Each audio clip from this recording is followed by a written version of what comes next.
ha dado And pasos now demasiado it is rápido possible que hoy to día see tiene que that reflexionar many different para steps were mirarse a sí taken, misma y ver and qué today es lo they que ha need hecho to mal hasta see ahora. Pero and sigo reflect pensando on the things que they've ese done camino, el de la incorrectly. Unión But I Europea, still believe es that la this línea pathway of the positiva European de Union is resolver la one way to ecuación resolve de this solo el equation Estado-nación of es una only the respuesta para la state-nation estructura is a organizativa de la response sociedad for the universal organizational y, need por supuesto, of diría a country. categóricamente And I would hoy, no es categorically la única say that no, it is not Pero the el only one camino response. negativo tiene que But the ver con negative los pathway superestados, has also las to do with the estructuras que están superstates, por the encima structures de los which are pequeños on estados top, nacionales. above Estuve the hablando de small Europa. national Podría states. hablar I am ahora speaking de about África, Europe, o but I could podría also hablar speak ahora de about determinados Africa, sectores de and I Asia, could speak o de about some determinados Asian sectores de sectors, América and I could Latina, also speak about some determinados sectors países in de Latin América America. Latina, Some cuyo countries tamaño, in cuyo Latin peso America específico, and the cuya gravedad size and the económica specific es muy weight pequeña. is little. It's a Menciono little one. solamente dos I only would like to speak about expresiones two de esta expressions about this transnacionalización, globalización, globalization, Uno, or world el crimen globalization of organizado. the reality, organized Dos, crime. Two, la brutal especulación the brutal financiera internacional. financial international Ambos speculation. me parecen plagas To me, parecidas. both are Podríamos similar hacer problems, una pregunta and de we si estoy could exagerando, de ask si es ourselves, viable comparar al crimen is this an organizado, el narcotráfico, la exaggeration? trata Is de it feasible personas, to el tráfico compare de armas, human etcétera, trafficking con la and brutal weapon especulación trafficking financiera? with the terrible Son, financial desde el punto de vista speculation? ético, And from dos the ethical tipos de perspective, we're expresión speaking about two igualmente types execrables. of expression. Dejo a criterio de ustedes And I la would like you valoración de to cuán think malos about, o cuánto to podemos think how marcar bad, de crítica o what is the de criticism, análisis what moral is the sobre lo moral que representa. analysis that we can Pero do está on claro this? que ambas But it is expresiones clear that both superan la expressions capacidad de exceed nuestros the estados capacity of de our states resolver y to responder a esos resolve and to desafíos. respond to Es those imprescindible un challenges. proceso de It is integración, mandatory no to have an solamente desde la integration perspectiva process, not de only un from the mejoramiento de las perspective condiciones of económicas, improvement sociales, of the políticas, de economic, migración, social, de and tráfico, political de migration tránsito de and personas, traffic como elementos claves que policies. explican These la are the necesidad de la key integración. elements that will Es explain the imprescindible need hacerlo for para integration. We need to do combatir this esos in order to desafíos fight que these superan challenges largamente el that tamaño económico y el exceed poder the economic relativo y size and the objetivo de relative los power estados and the nacionales objective existentes. power of the existing En national ese countries. contexto Within this es context, que me parece imprescindible I entender believe it is necessary, Uno, it is mandatory to que understand the los following. mecanismos de organización The democrática generan democratic élites organization cerradas mechanisms will que no give están rise to dando close las elites respuestas which are adecuadas. not En given el caso de América adequate Latina, nuestro responses. principal In the case of our Latin La American countries, this is the main problem. Redistribution Tanto of los wealth. países que tienen una línea Countries de with pensamiento the liberal, specific liberal como aquellos way países of que thinking, tienen una and línea de those countries pensamiento with the socialista en una socialist lógica de way of socialismo del thinking siglo XXI in the para 21st tratar de socialism definir logic in conceptos. order to try to No define this están concept. logrando respuestas They en are el not coming comportamiento to de los responses in Los the problemas de behavior of the desigualdad society. brutal Brutal existentes inequality en Colombia problems that o en exist in Venezuela son muy Colombia or in parecidos. Venezuela are Los very problemas de similar. desigualdad brutal And existentes brutal entre Perú y inequality Bolivia son problems muy in Peru parecidos. and in Bolivia are very Independientemente de si similar, uno se adscribe al regardless of the socialismo fact y al you belong anticapitalismo to y al antiimperialismo, y el anti-capitalism otro and se adscribe al anti-imperialism, liberalismo and como if the other one is condición de a liberal pensamiento country económico. as a condition for economic Porque thinking. las élites Why? en Venezuela, Because en the Colombia, Venezuela, en Perú, Colombia, en Bolivia Peru, son Bolivia exactamente elites las are mismas, funcionan con el the mismo same. tipo de reacción y funcionan con la misma lógica de And acumulación they y have the están same insertadas en accumulation un logic, mundo and they are globalizado en el included que in la a especulación globalized financiera, en el world que el where the funcionamiento de la financial bolsa, speculation en el and que the la lógica operation of del the stock dinero market, where the virtual logic domina. of virtual Esa money realidad está hoy por encima controls, del has a control. pensamiento This is a revolucionario reality that marxista is o no on top of marxista the de principios Marxist del siglo pasado. or not Sí, la Marxist lógica tan thinking, importante the very de Carlos important Marx sobre logic la by plusvalía, Carlos para Marx poner un about the ejemplo, hoy tiene goodwill una aplicación en la will práctica today, que tiene que ver con la will apply virtualidad to de un mundo que practice, and ha it has to do superado with the de virtual manera world that sideral is las consideraciones de exceeding the manejo, control considerations y of management, concentración de control, riqueza and que habíamos concentration of pensado que wealth, existían that en el what siglo we XIX o thought a principios del existed siglo XX. in the Y eso 19th genera century and at the beginning of the Y eso 20th tiene que century, ver and con this que will produce nuestros inequality, mecanismos de and it has to do with our representación son representation mechanisms, Y which tiene are que ver con not que no estamos enough and it has to do with the fact that we are not understanding the link that we need to make that goes beyond democratic documents like the one of the 2008. There is a set of challenges that imply structures organized and including block policies to fight drugs, block policies to fight organized crime, block policies in this fight against financial speculation. The Argentina topic could be a debate. It can be a debate from the legal perspective. It can be a debate. The New York judge may be right from the legal perspective, but what we can clearly say is that there is not one element, moral element or ethical element for a country to have adequate responses to the challenges and to the pressure that it gets from international countries. And it has to do also with the responsibility of the country, because you may ask, how come we have this type of funds? They are present because of the rural crisis at the beginning of the 21st century in Argentina, which is a result of the mismanagement by the authorities, by the power sectors of Argentina, because they negotiated an international debt with this result. In other words, it is not that easy to read things, but what I do believe is that defense mechanisms of democratic values will not be completed if we do not understand that our democratic systems have to generate fundamental changes without altering the basic philosophy in which they are based. Secondly, we need to understand democracy as a global fact, and Latin America has to give comprehensive responses to democratic challenges, not at the nations level, but at the level of the bloc of nations level. 3, there are aspects of our own non-Western Latin American experience to be included in how we work. It doesn't mean we're not going to follow the Republican logic and the idea of representation, but this could allow us to give responses, to have a direct participation, something that 20 or 30 years ago seemed to be a sin. It could be understood as something going towards corporativism. How are we going to include social movements as players in the democratic reality? Those people who come to a point to say the things that the society should not do, then what they propose for the society to respond to those negative elements. Why? Because the pathways to channel all this information will always damage those initiatives. In other words, we are in a point where we have the classical European, North American classical democracy is facing questions that can be answered. We are in a point where Latin America, with its own dynamics and with its own vigor, has to be able to reformulate its democratic systems, to make them modern and to make their participation real. And we see the evidence that what we need to break down is the iron cycle of the elites, social and economic elites, which are now in charge of democracy, which is not a necessary response because of its radicality. In other words, I don't want to speak about the very simple formula that what we need here is a revolutionary change. I read some days ago an article that has been a very controversial article of why revolution is not possible. It was published by El País, a newspaper in Spain, and I believe it makes sense. But does it make sense if we think in terms of the revolution? If it doesn't work, how can we propose changes? How can we propose changes? Changes that will be possible considering one premise. And I would like to wrap up by saying the following. First premise, democracy is it the best system? We need to strengthen it. We need to take it into time.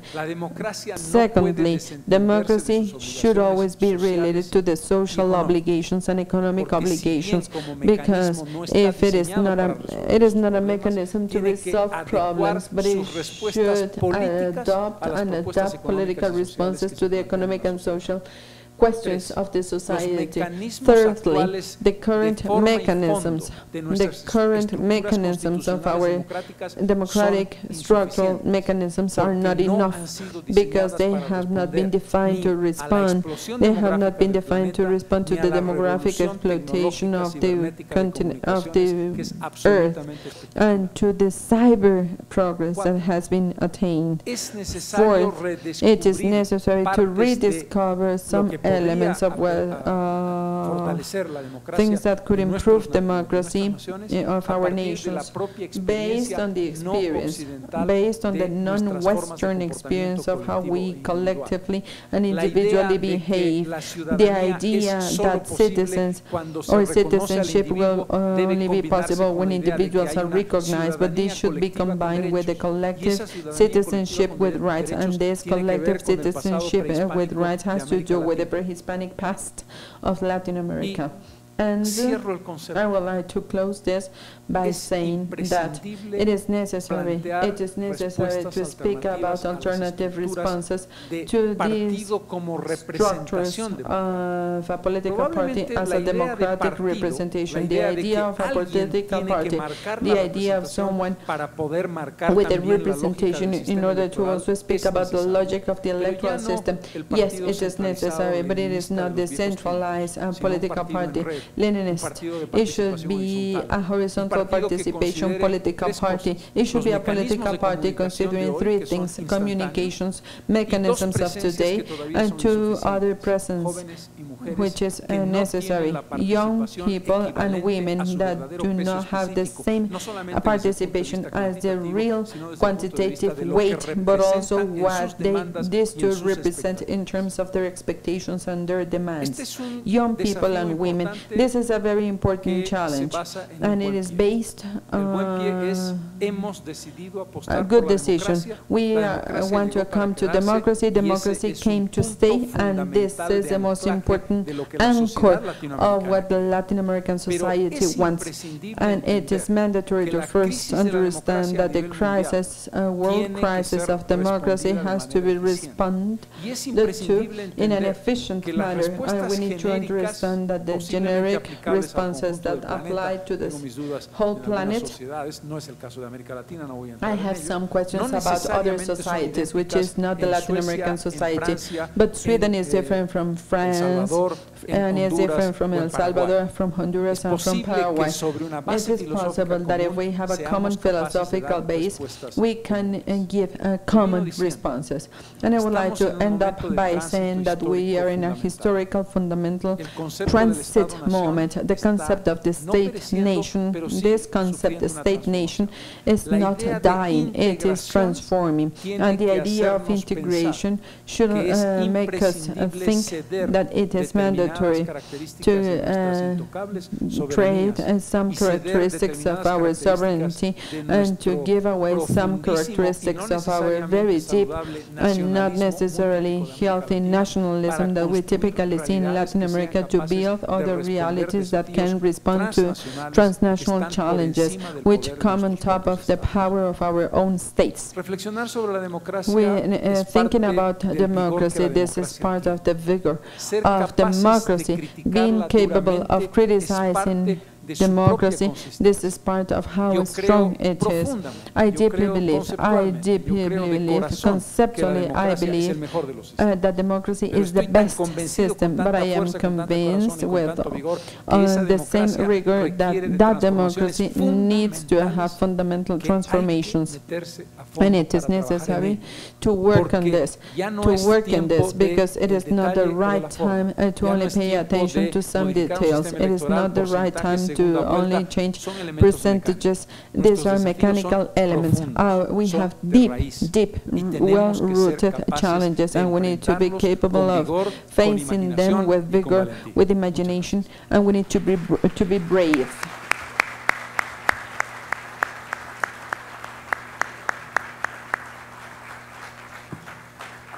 Pues muchísimas gracias. Thanks. Carlos Mesa. Carlos Mesa. Bueno, mi papel es el de comentarista. My role is to be the commentator. Voy a empezar ejerciéndolo. I will exercise this role, and then I will also play another role to be the moderator and to speak and to pose some questions to our speaker. The questions that you have given us. Different topics: globalization, the era of globalization, contemporary globalization, the one that identifies with this accelerated technological change,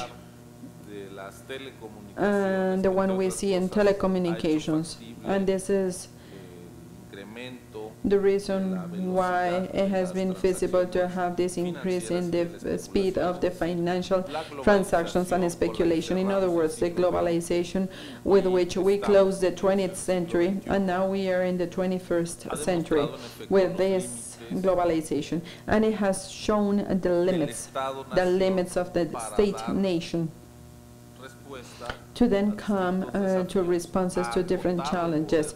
It has limited the power of the states. There are new players, transnational players, etc., etc.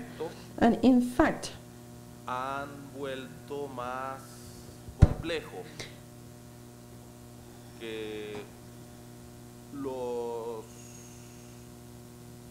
resultados, que la salida the results are now more a complex, los problemas puedan ser estrictamente and the solutions to some of the problems are not only national responses. This is a fact. This is a fact that we have to recognize as climate change. está la globalización. There it is. Globalization is there. But now, ¿Qué nos dice la realidad what do we see in the historical reality of all these years about the well-being of people en esta tormenta in this globalizing storm? que el bienestar se ha resguardado mejor Well-being siempre que los has been better safeguarded as long as the state nations have a strategy to face, to cope with globalization. It is the best response to globalization of the market, la que se han dado las sociedades. the one we see in the societies which are organized through the No state. es lo mismo enfrentar la globalización Globalization is different from this volatility in the world of employment. These two are different. Having universal pensions and social security, it is different from the free market, from what we see in the free market. And in the core of the European Union, we can see different experiences. Yo creo que So I believe incluso como hipótesis de trabajo the work hypothesis, conviene it is not convenient plantear que to, la s- globalización to say that globalization es sinónimo is a synonym de la pérdida of the end of pertinence of the instruments of the state. otro tema. Another topic, Volviendo al título, and I would like to go back to the title of this space, Growth and Social Development. ¿qué es el desarrollo frente a crecimiento? What is development in light of growth? It is growth with redistribution, and now with the condition also of respecting the environment. If there is going to be growth with redistribution, and growth happens in the market societies, what if we think in terms of Marx, it was called capitalism, and it may be clearer.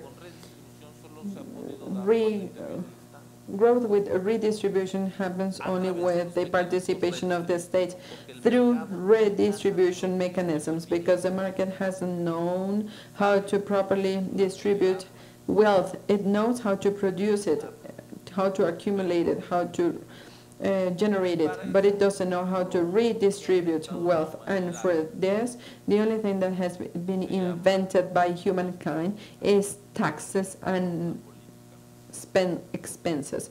The fiscal, the tax policy, and what we haven't seen in Latin America after all these years of democracy, and I do agree with our speaker, is the capacity in democracy, the capacity to have real redistribution systems that would affect the elites.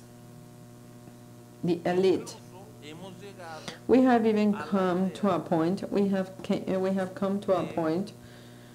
come to the idea of criticizing per se, criticizing taxes, at least in the Mexican context. It is very difficult to discuss this. And here we have the left and right wings without any separation. Or the ideological differences of the right wing are hegemonic. And if we cannot resolve the issue of redistribution through classical instruments, then there is little that democracy can achieve.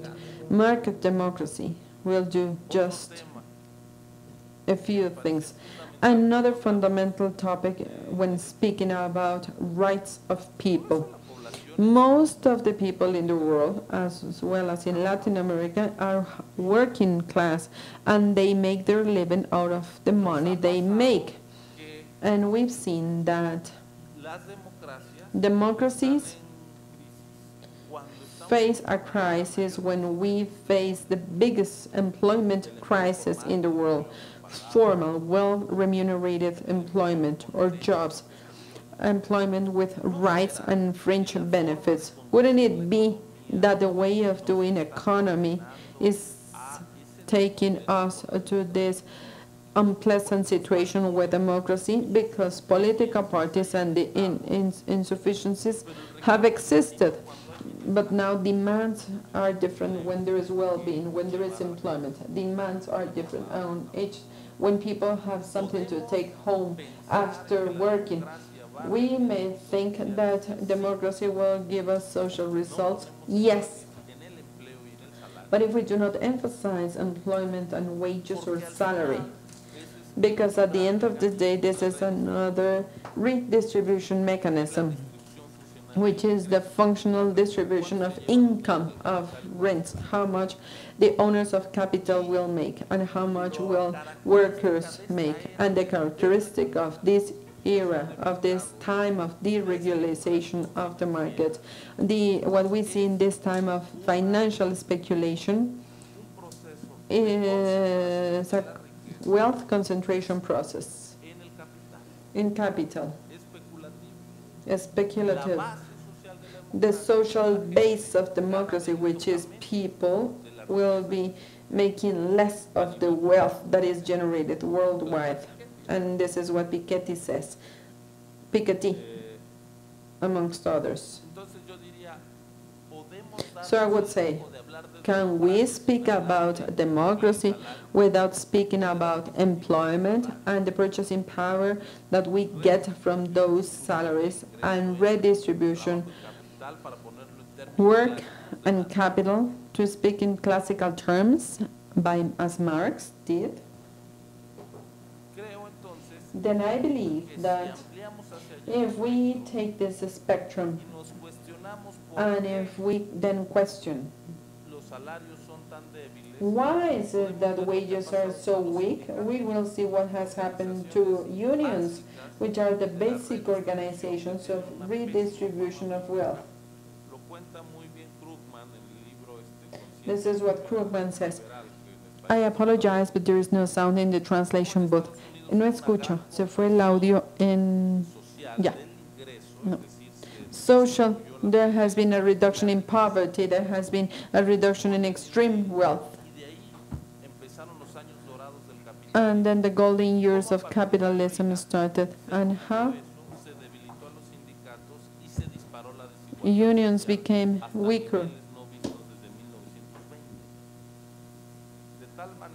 And what I would say is that, yes, political parties may not be enough, but it is not only plebiscite mechanisms. This is what we've seen in Latin America. What we've seen, direct consultations, those have been used by governors, for governors to have undefined re-elections. Don't we have to believe that democracy implies political participation that goes beyond the electoral participation? Workers and citizens should have organizations to defend their rights and their interests. In other words, we live in capitalist societies, and this is what we want, and this is what I want. I want a market economy.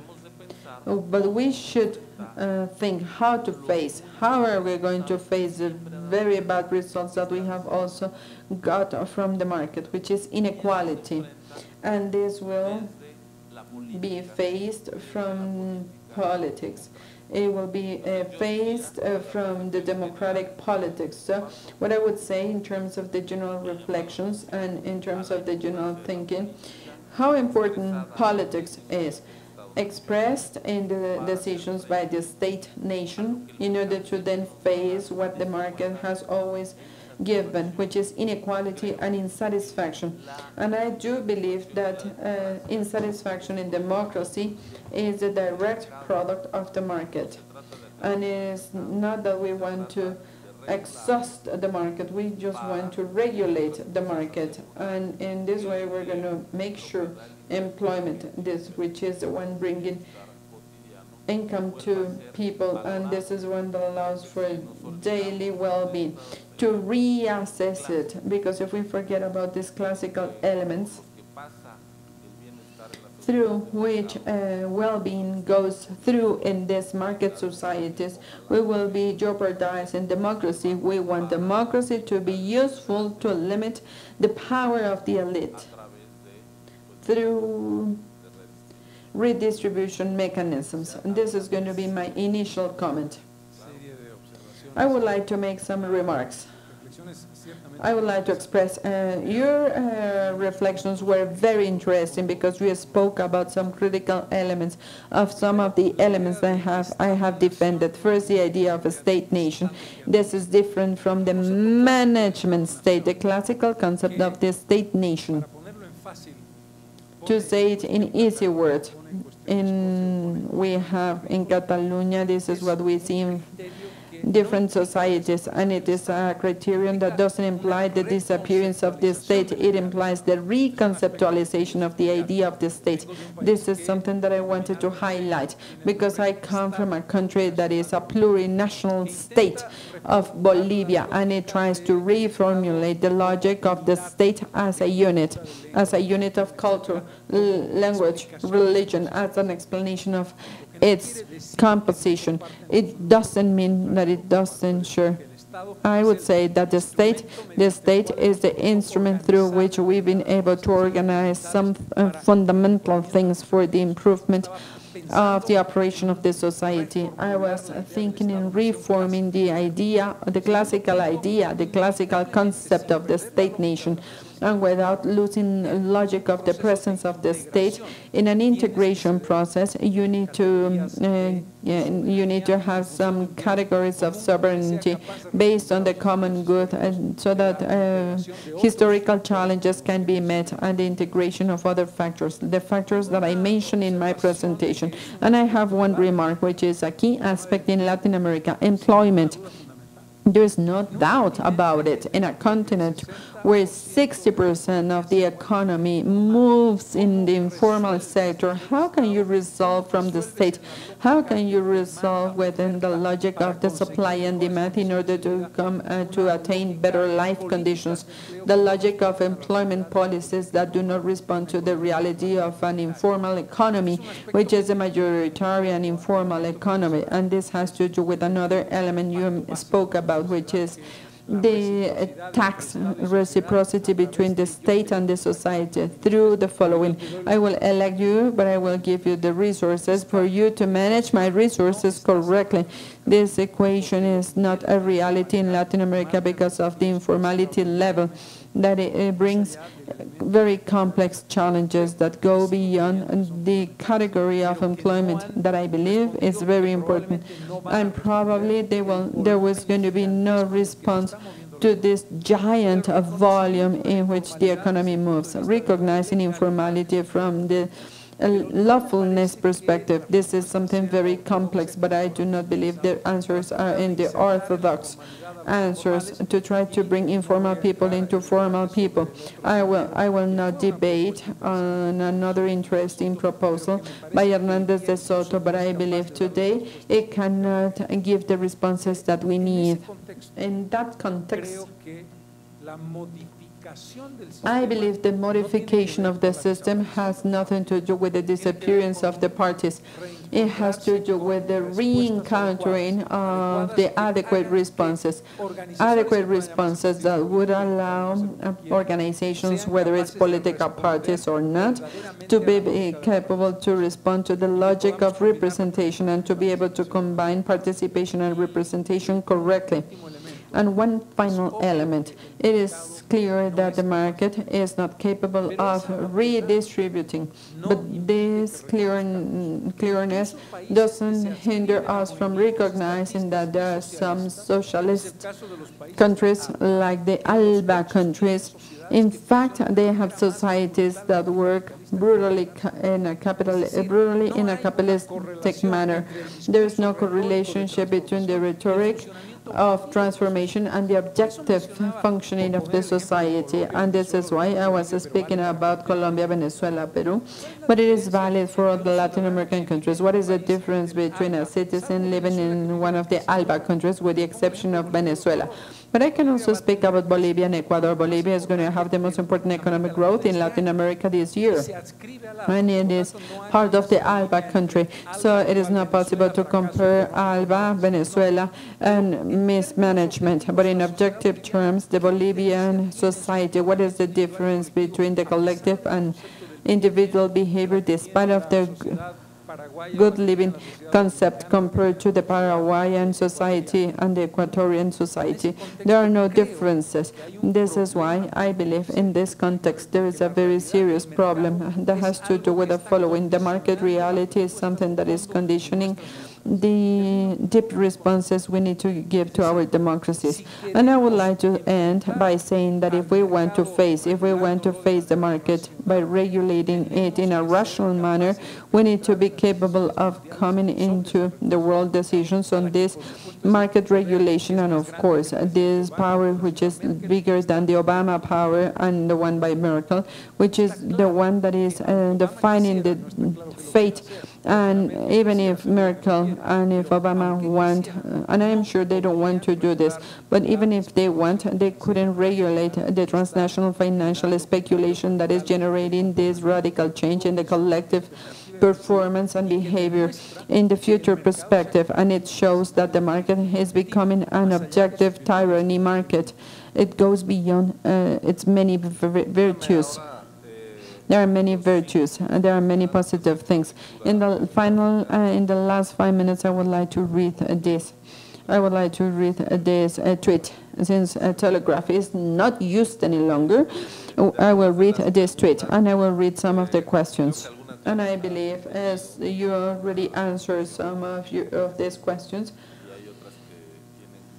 and there are other things that have to do with things related to INE, and I will be very pleased to answer some questions relative to INE, but I will do this later.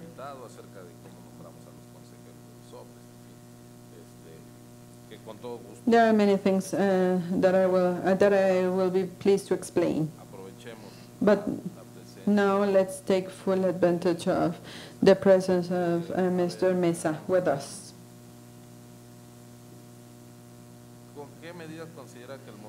Which are the measures, at what extent the independent candidate or runner model can contribute to the democratic change? How can we break the elites which are having a monopoly control and to actually come to a good representation? Which are the new tools for the decision-making process in democracy to promote a more active citizens' participation? What is the criterion?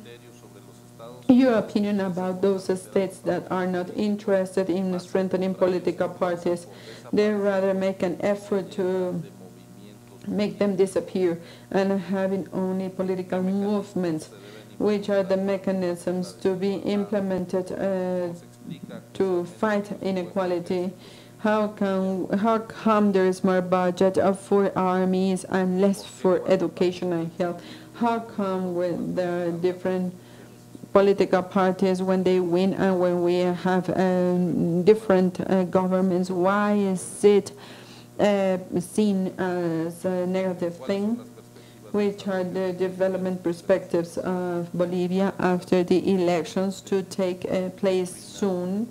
What do you think about what is happening in Ecuador? These are some of the questions.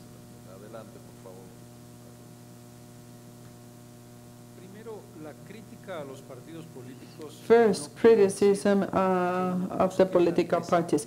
It doesn't mean we want those mechanisms to disappear. Lawful mechanisms for the representation of power based on proposals and historical projects. Expansion of the capacity. Independent sectors. People who are not necessarily related to political parties. There are some rules in order to define who can be elected and who can be a voter. And in this context, there is a margin. We can change the name and stop calling it a political party, but its structure, its proposal should be written in an electoral institute, and we will have some limitations.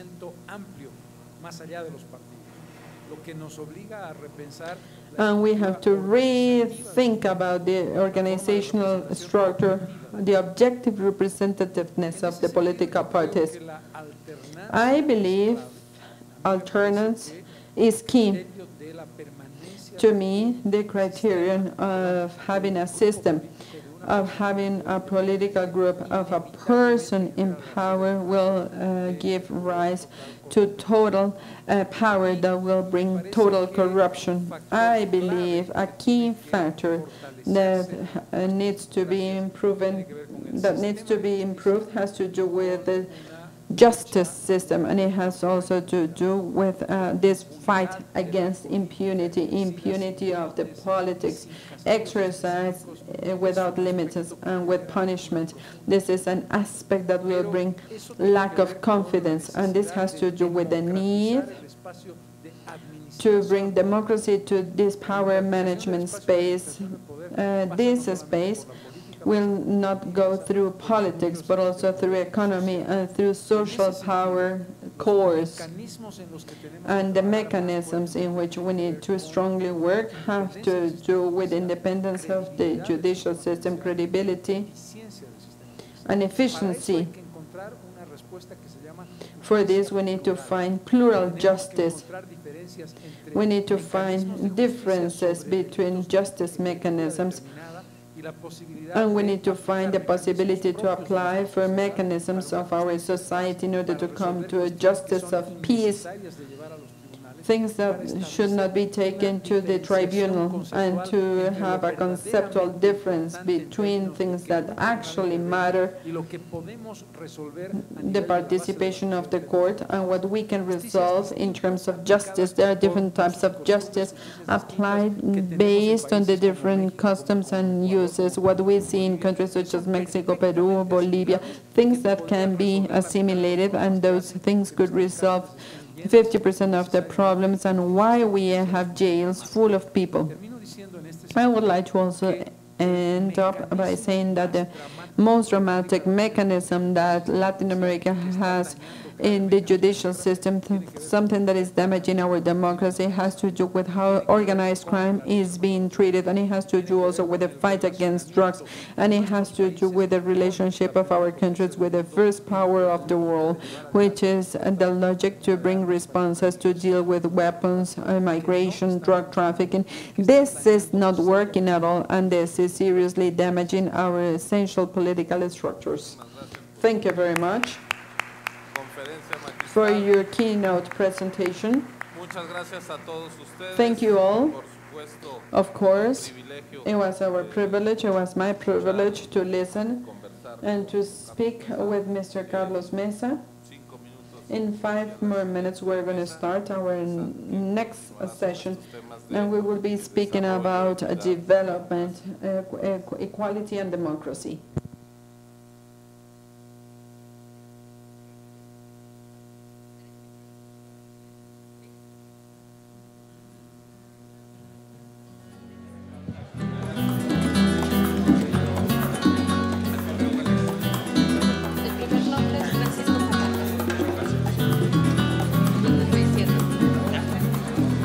Pablo Llanes, espérame un tantito, que se baje. Si quieres, tú toma el segundo, que sea Pablo Llanes.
Sí.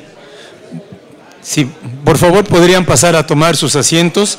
Vamos a dar inicio al siguiente panel. Start our next panel.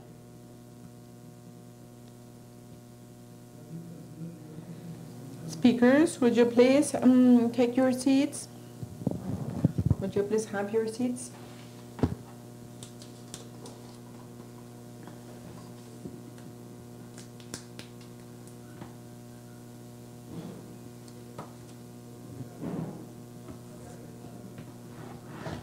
Thanks.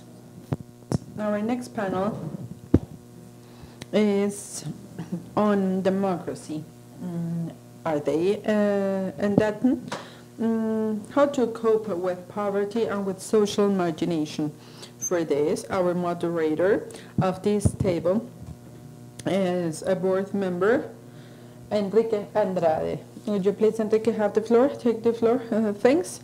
And good afternoon. I really think your invitation to this a very important Latin American forum. Welcome.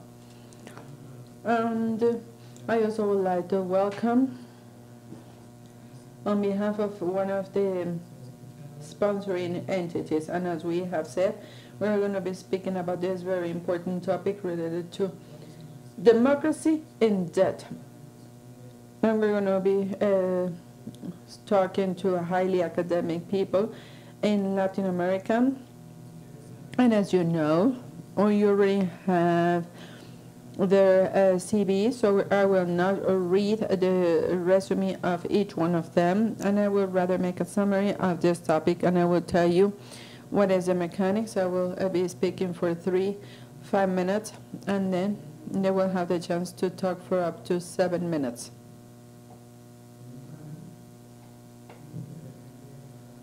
Then we're going to have questions, and then they will have the possibility to reply.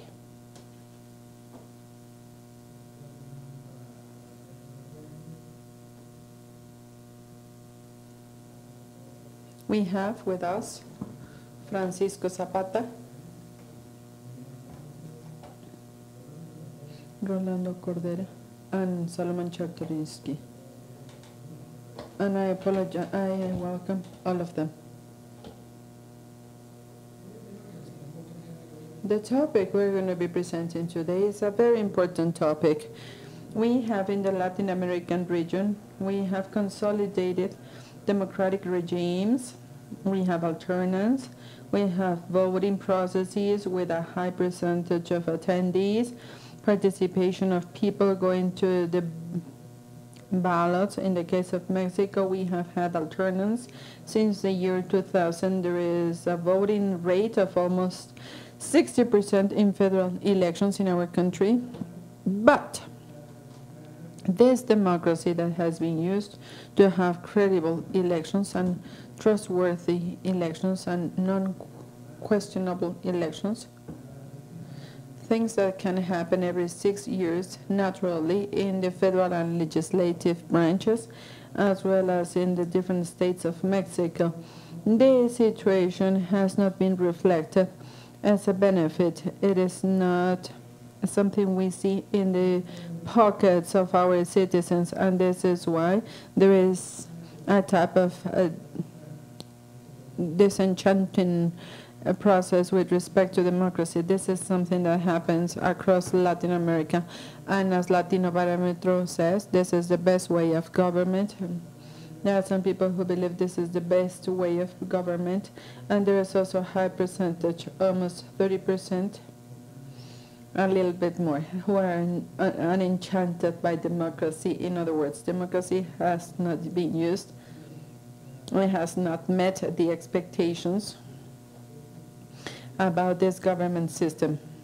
Apart from being used for political competition, and apart from being used to renew our political mechanisms, it should also bring a real benefit for our people. And this is a question that I have for you. Democracy is the government system that can be used to renew public powers, as we've seen in practically all the Latin American countries. should also take care of poverty and social margination, because this is a characteristic we have in Latin American countries. In some Latin countries with a higher and in others with a lower rate. But yes, we have societies which are not equalitarian, and there are some societies where there are very significant poverty margins. I will now give the floor. To Francisco Zarate. Zapata. Good afternoon. First of all, I need to make a clarification. They say I am from Chile, and if I say I am not an academician from Chile, so I am a Mexican academician, and I work in this Colegio de Mexico for the last 40 years. So despite of the fact that I am originally from Chile, it is not the reason why I am very, very proud. I feel proud for being with you today. I would like to be an academician, so if I may, I will make some theoretical considerations about this problem and the relationship between the capital accumulation process, in other words, capitalism, and the political representation system, which is democracy.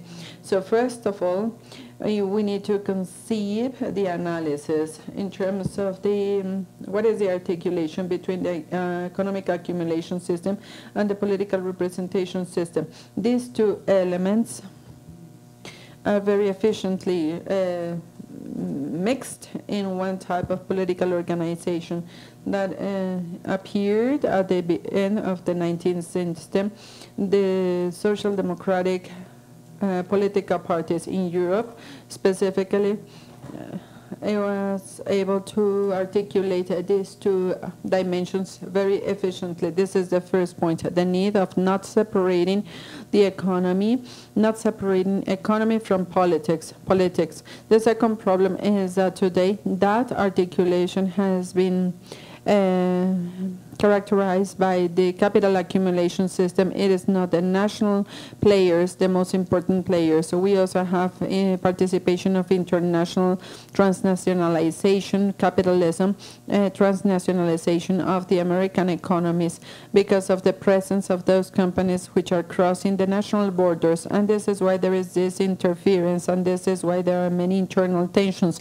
Why? Because here the countries will divide into two different types of countries. The internal capitalistic countries with some presence, and they are subordinated to the transnational capital, and other countries where the transnational capital is the one with control, is the one electing the development strategy. You may recognize here, for example, situations such as the situation of Brazil and the situation of Chile, where there is a setting where the articulation takes place based on the force of the capitalism that is represented by the relatively national bourgeoisie.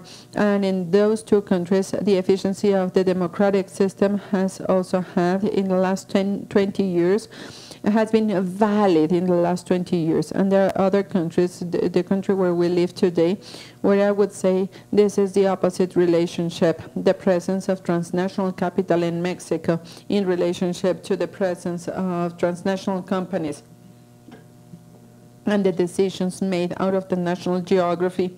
All this will contaminate how the representation, political representation system works. This is the second point. In other words, we need to distinguish, we need to make the difference between the presence of internal forces for development, the internal forces that have to do with the setting of development priorities, and if they come from the outside, or if we have national capitalism with its own strength. The third point that comes from the second one that has to do with a discussion that we have here in Mexico nowadays, and Salomon Chernobytsky has a very important contribution to that.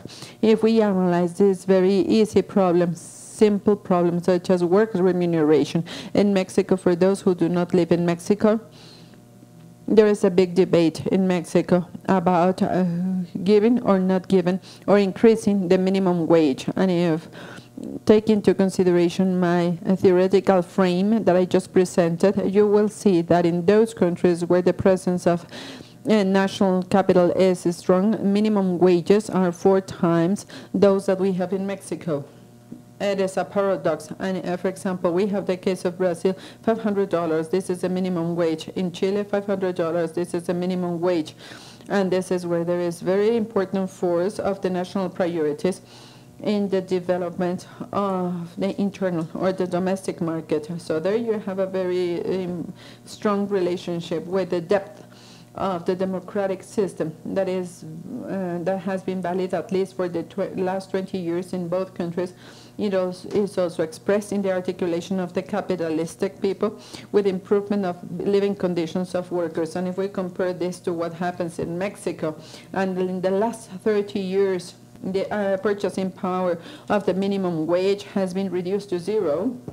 If we compare it to today's minimum wage with the one of 1974, nowadays this minimum wage will be nothing. So there you have the strength of this country, the capacity of the transnational companies and internal decisions in order to impose a development logic where the domestic market it's in excess. The domestic market is not relevant at all from the perspective of the profitability of the capital. So based on these 3 points, I would like to formalize the discussion, because it is not possible to analyze the problem of democracy outside of the economic reference frame within which this political representation system is being exercised.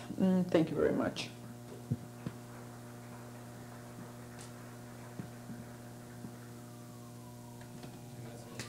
Thank you very much, Doctor, for your participation. And now we have Pablo Ollanes. Would you please?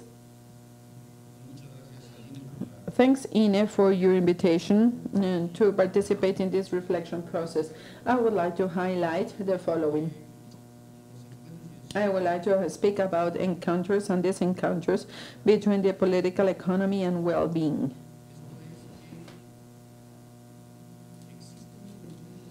There are gaps in our societies between the level of development of economy, the level of consolidation of the democratic politics, and how this translates into higher levels of well-being, and the need to build a virtuous circle, a more complementary dynamic between economy, politics, and how this translates or not into growing levels of well-being, understood as the enjoyment of rights and exercising of rights and the lowering of inequalities and eradication of poverty.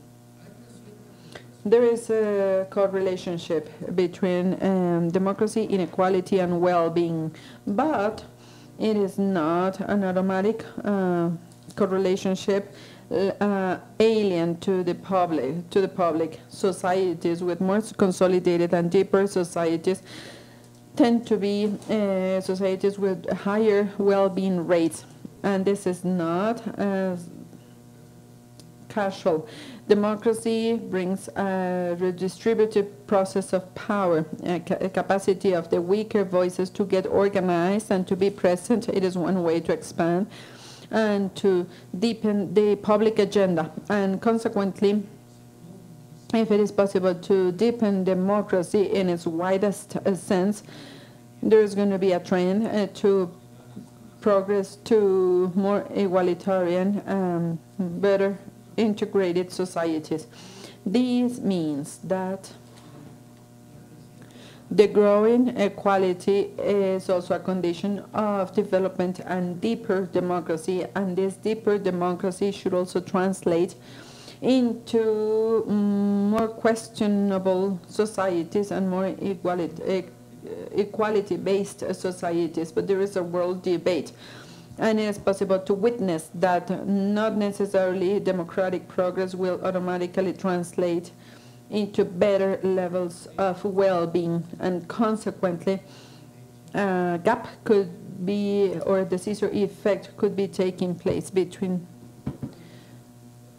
some different effects, the exercise of political rights, but the translation of this new exercise of the political rights better social indicators, levels of well-being, and lower inequality rates. And it is also important to highlight that, for example, in Europe, as a consequence of the crisis that started in the year 2008, and after the very severe measures of austerity that have been applied, that are applied in many countries, in Europe there was a debate about the link between democracy and the fact that many very important decisions that affect the lives of all people are not being managed by the political representation-based circuits.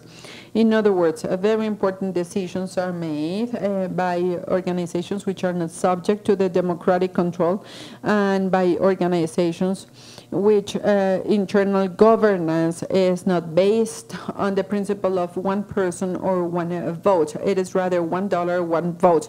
And this is why there is a big contradiction between public impact decisions, in some cases world impact, and those are decisions made by organizations which are not subject to public deliberation for democratic control.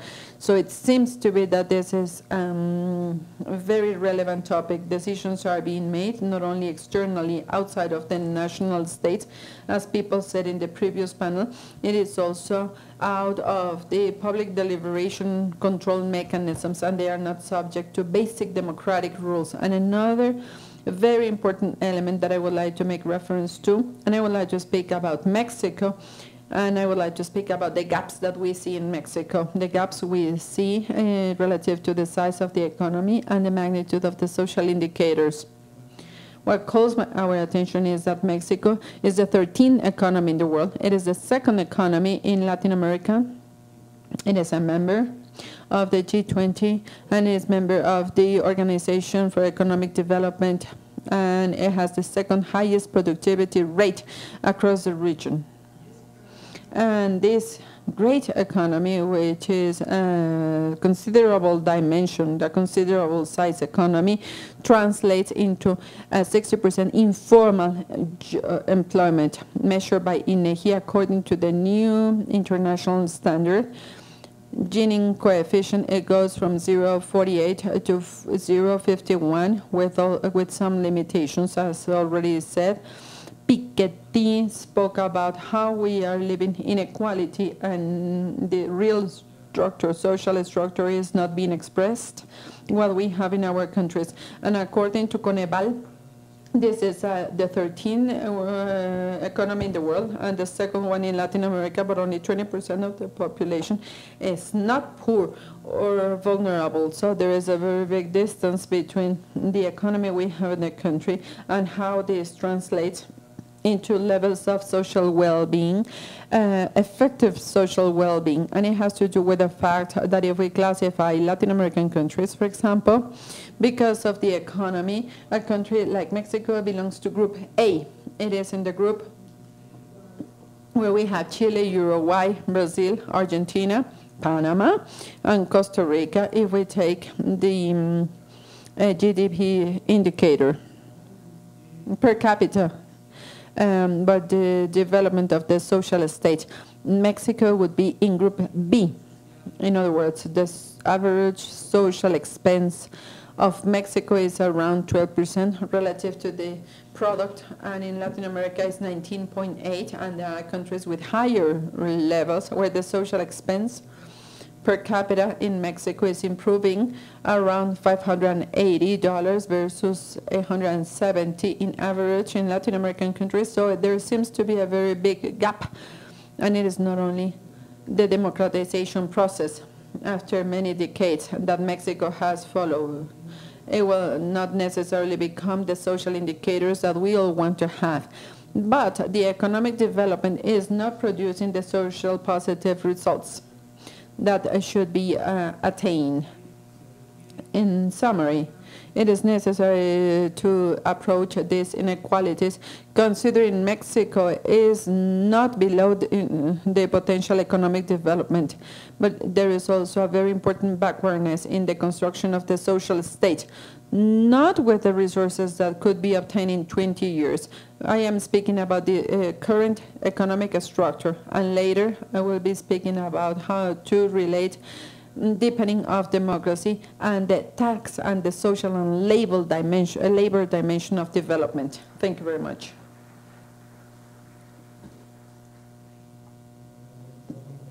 Thanks, Doctor. Very interesting. And you reminded a topic that we saw yesterday when we started this electoral process of 2014 and 2015. And Dr. Murayama said, not all problems will be resolved by democracy, but all problems should be resolved through a democratic code. When he spoke about the decisions made, which are not subject to the democratic codes. And this is very interesting. We will now continue with Jimena Ponce, and as we know, she comes from Ecuador, and we welcome you, and you have the floor. She comes from the People's Assembly. Good afternoon.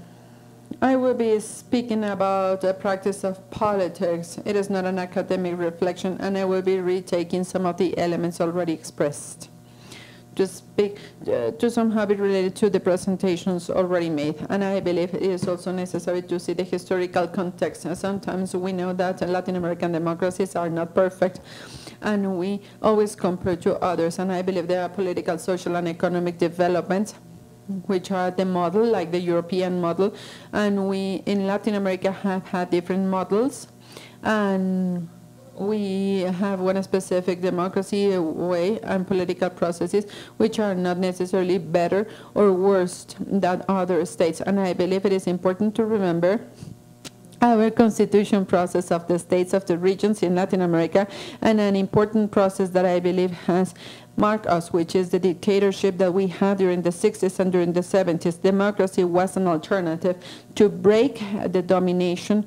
The states where the strength, the force was the one that prevailed, and in that regard, reinforcement and democratic expression currents were created, and then going to the democratic selection and election of representatives, it became the quasi-first moment. It became the deliberation stage. In that regard, under those conditions, in that historical moment.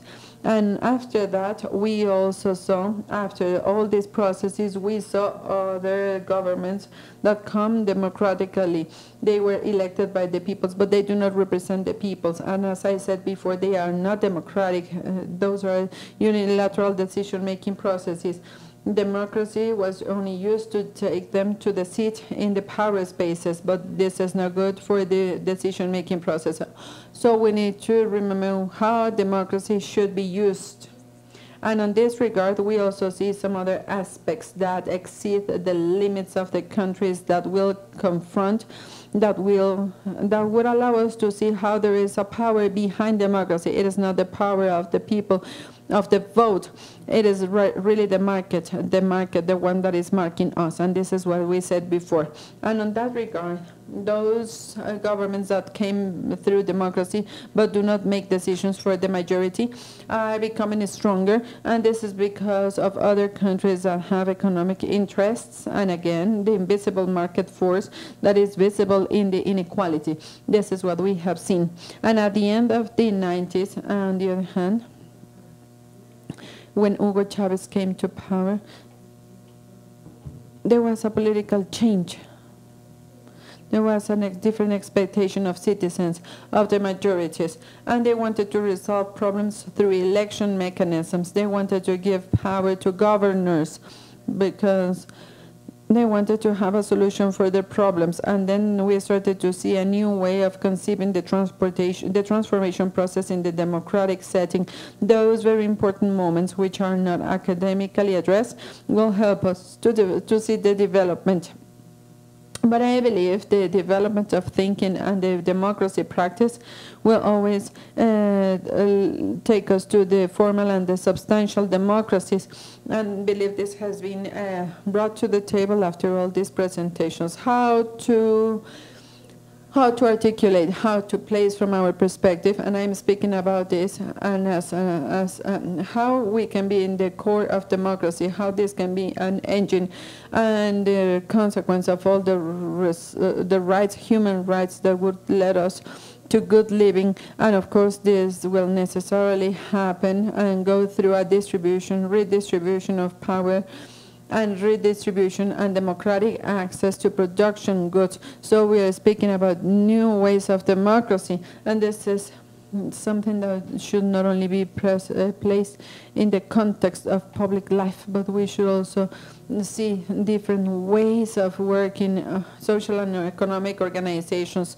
and this should help us, politicians and decision makers and the social organizations and citizens, to see that the development of democracy is not only to make the electoral system perfect, and to come to accountability and transparency. We should also pay attention to democratization of access to goods, democratization of power, and democratization of the organization spaces, the construction of people's power, where the power distribution is going to be forged and will be based on the citizens. And it should also be an action that is needed at the state level. For some governments, for some political processes, this is mandatory, to go from management that we see in the democratically elected governments, to make it service, good quality service rendering and bigger coverage, and then to be able to, sometimes we see how citizens become users of services, and then we want them to be empowered citizens in a system where the ultimate goal is going to be the construction of a system. We want to have the construction of the state of good living, of well-being. This is one of the challenges we need to cope with. In Ecuador, we're making good progress in terms of democracy towards the substantial solution of human needs, the implementation of rights, but we need that to be consolidated with democracy based on people's power, citizens demanding, citizens knowing, citizens allowing the systems to make progress in this both-way processes from the citizens to the public institutions in a constant flow that would allow us to make progress at the society level. And I believe this is another very important element, the differences between the real and the substantial democracy. And to bring reality and self-criticism to what we are doing in Ecuador, I would say that this possibility that we now have with the democratic process to come to transformation needs this social transformation. We have come, and in Ecuador we have 100 government representatives, and the most important decision-making process has been possible because of this majority. But how we do accountability, how politics are implemented, and how the internal decisions are made in relationship to citizens, they have expectations to come to transformation. This is a participative democracy exercise, participative democracy in the public arena, and this is something we need to tune, and I believe these are only some of the initial elements in order to start our debate.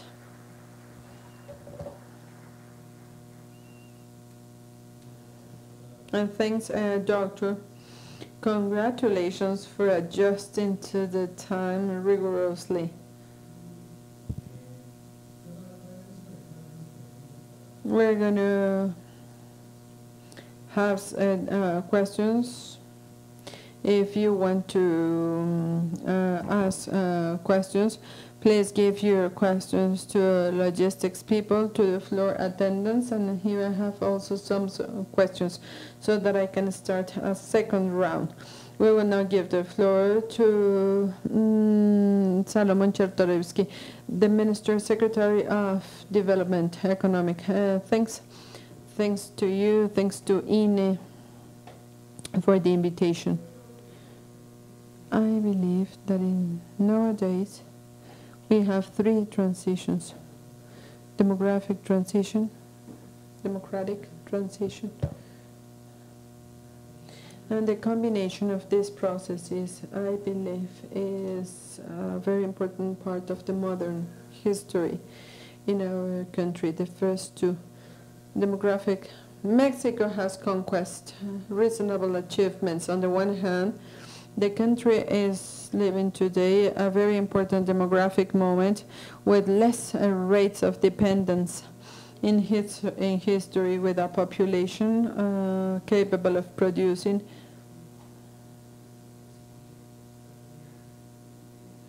those who need assistance, very young people, only 10% of the population over 60 years of age, with a mean which is 26 years in our territory. This offers us a couple of decades with an important window of opportunity. On the other hand, undoubtedly, this is the moment of biggest freedom and power balance in the history. And despite of all this, it is in the economic change where the country has had an average annual growth rate that doesn't exceed 2% in the last 30 years. And despite of all this, we have to say this: the country has been able to create a network of social protection in terms of health, education, and some social programs, actions. Everything can be improved.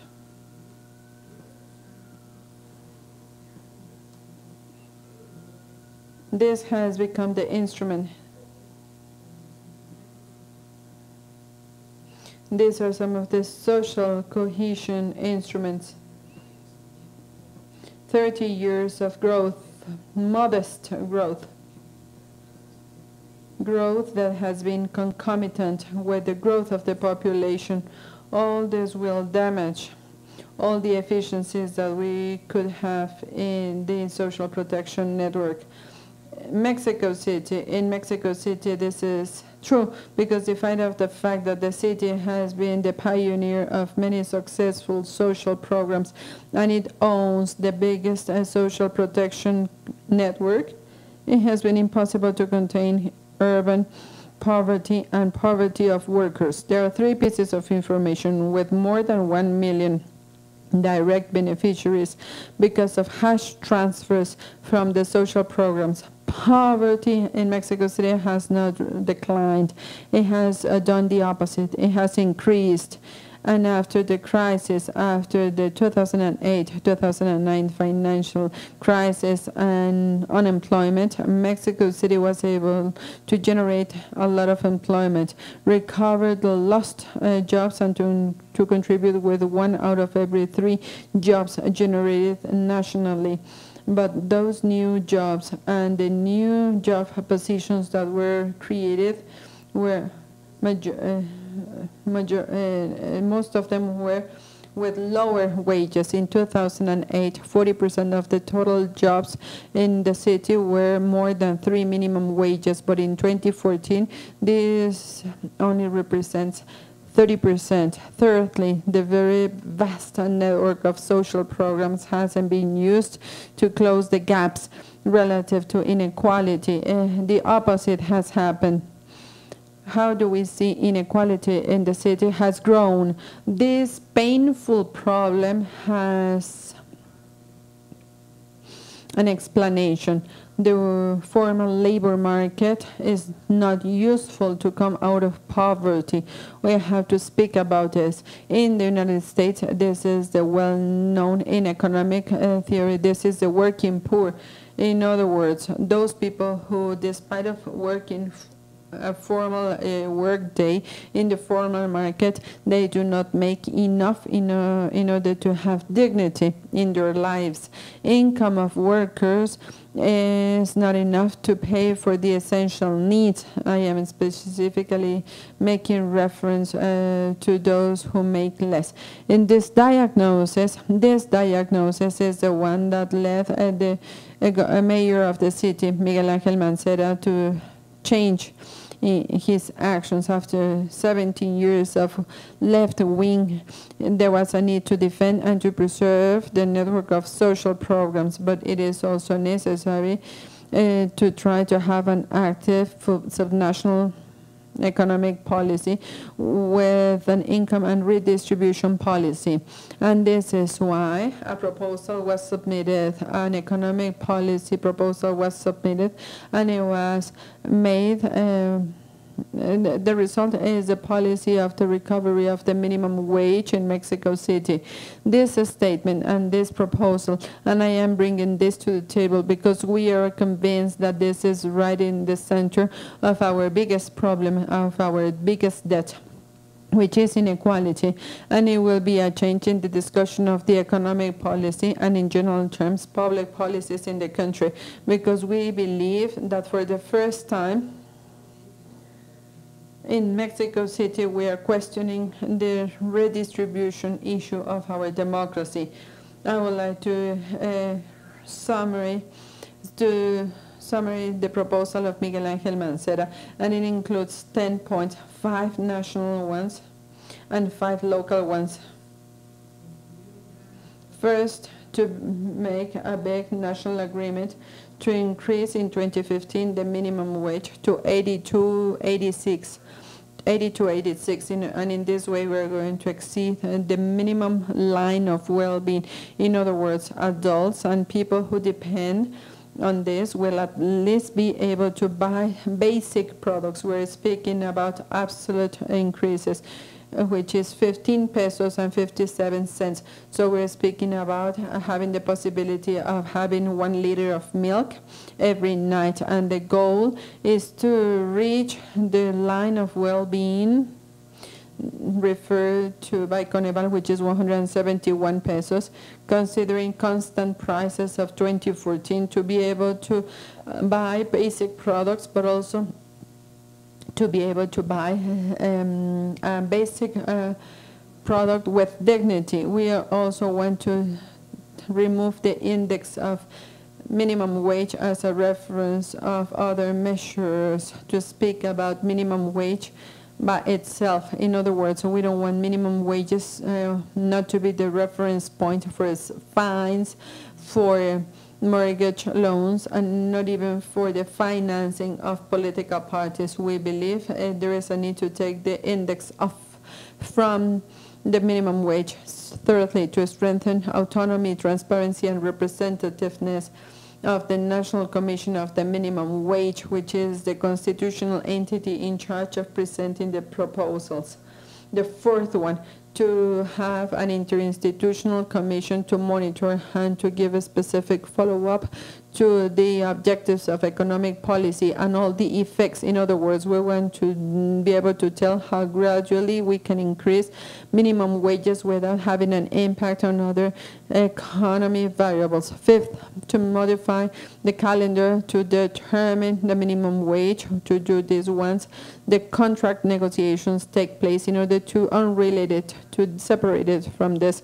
In Mexico City, we are taking the index off.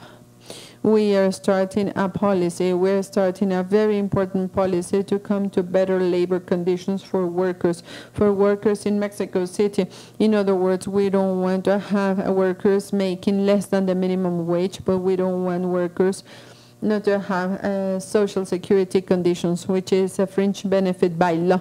We also want to establish a general policy to hire goods and services. In other words, after 2015, companies that want to sell something to Mexico City, they will not be able to do this if they do not pay at least the minimum wage that we are proposing for those workers with less skills.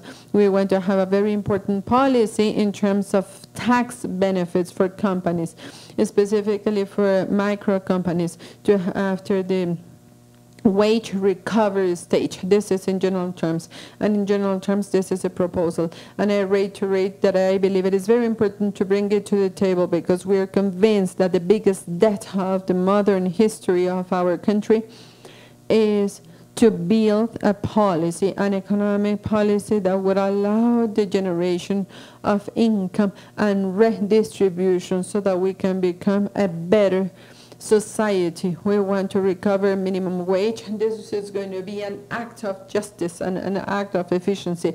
It is a low-cost policy with many good effects, but we also believe this is a more effective policy to eradicate poverty, to fight inequality, even more better than social programs. This is then an economic discussion. This is a political discussion, but it is also a discussion, an ethical discussion. It is to start to assess, to start to build the country we want to become. Thank you very much.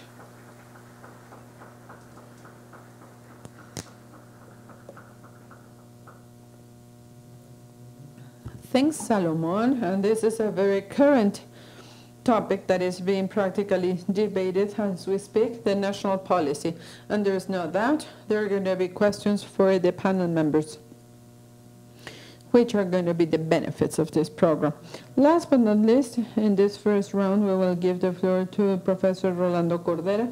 And as we know, he is an emeritus professor of the Economy School of UNAM, and he is a recognized academician on this. Welcome, Rolando, and you have the floor. Thanks for the invitation to be here, to be in these sessions organized by the INE. Good afternoon. Good afternoon, all.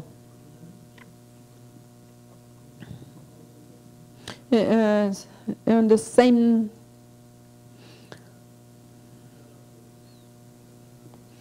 similarly to what Francisco Zapata said, I would like to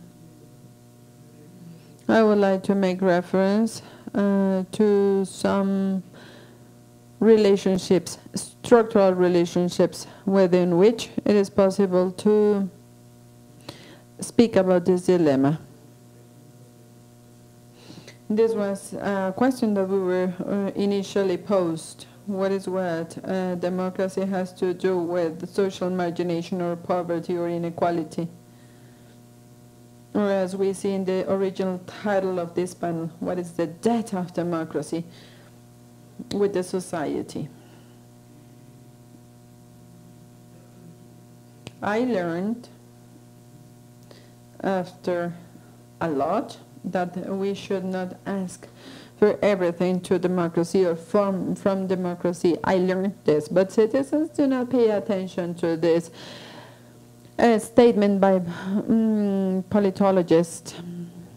We can even ask nothing from democracy, but in the case of governments and powers which are democratically constituted, citizens feel the right to ask for everything and for even more, and we will not be able to prevent this from happening. Fortunately, I think the biggest assignment is to channel this demand politically and institutionally, considering the new conditions and the new circumstances that we see in the global crisis. And by the threat or the ominous perspective that we have seen in this crisis in recent months, I would say this. Now that the world is entering into what Larry Summers called the stagnation.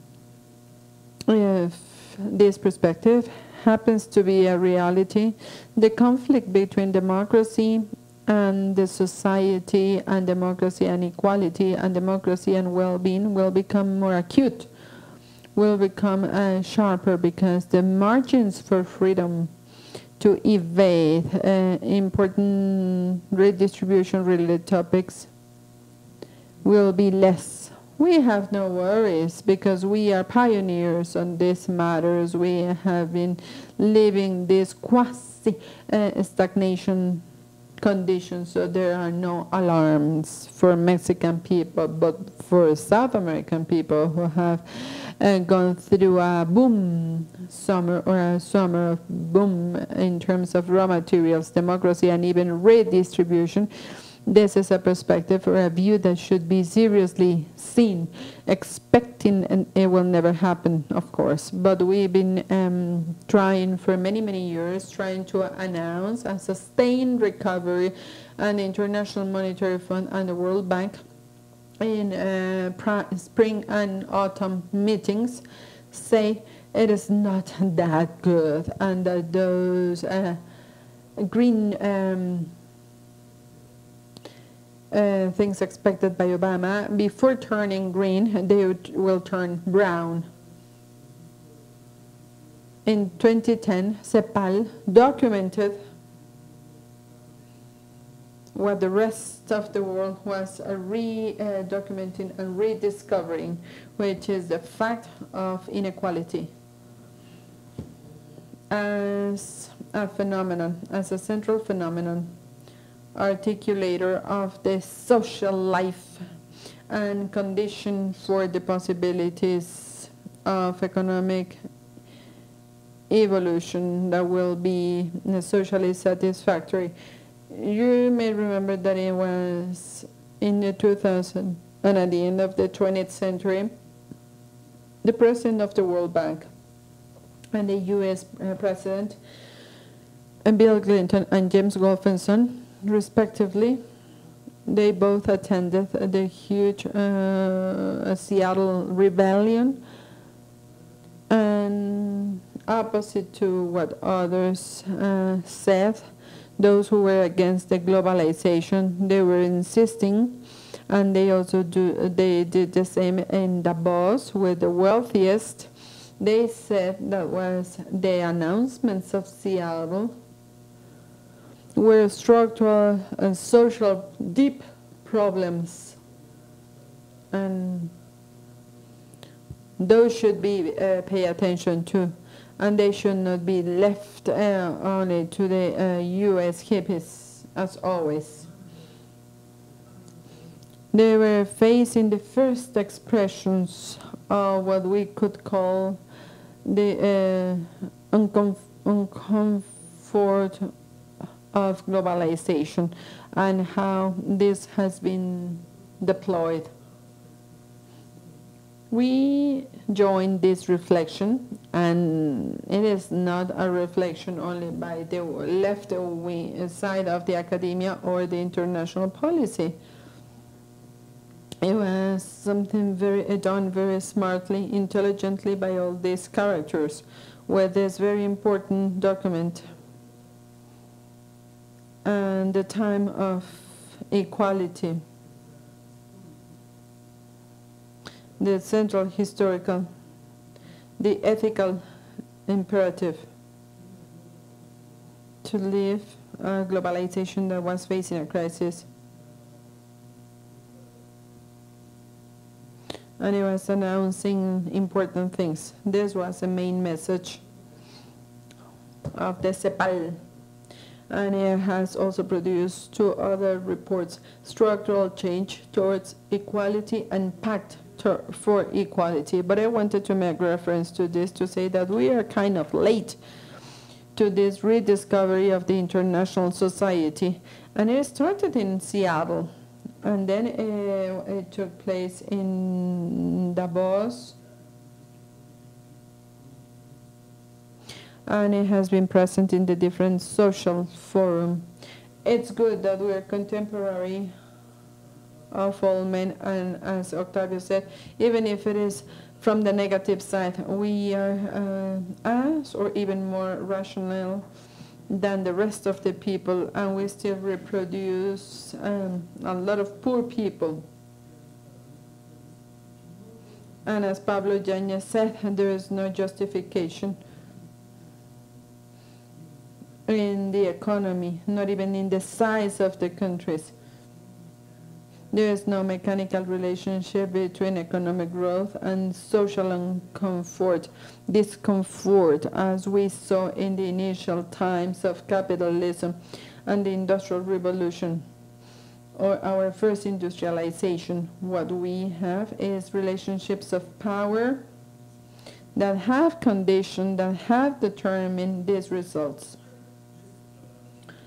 There is a type of structural separation between democracy and politics that will take us to the idea of equality and rights, and the redistribution claim and market and economy that would take us to the topics related to accumulation and inequality.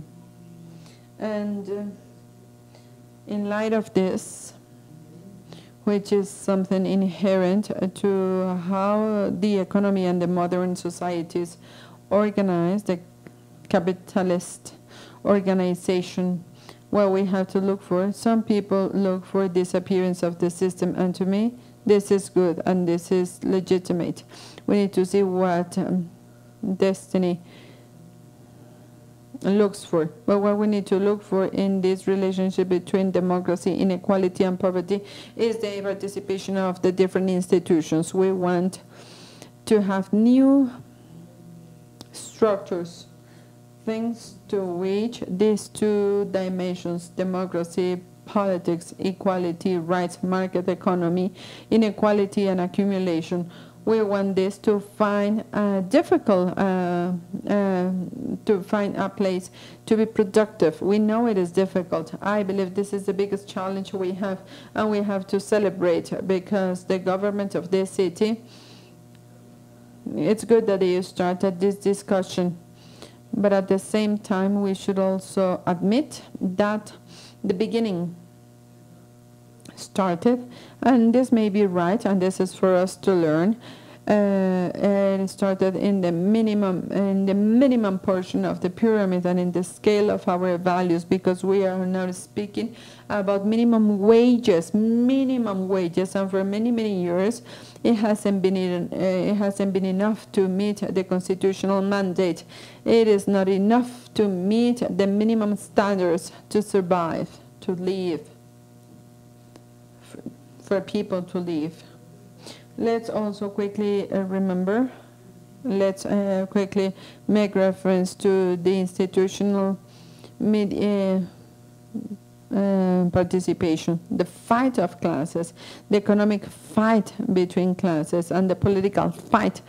If we speak about the Chartist movement in England in the 19th century, it brought this combination of political openness, and then the state went from being liberal to democratic state with different limitations and restrictions. But then in the 20th century we had many crises and important wars, and the result was a huge destruction, but also the state of well-being. This was another result, and this is the biggest paradigm.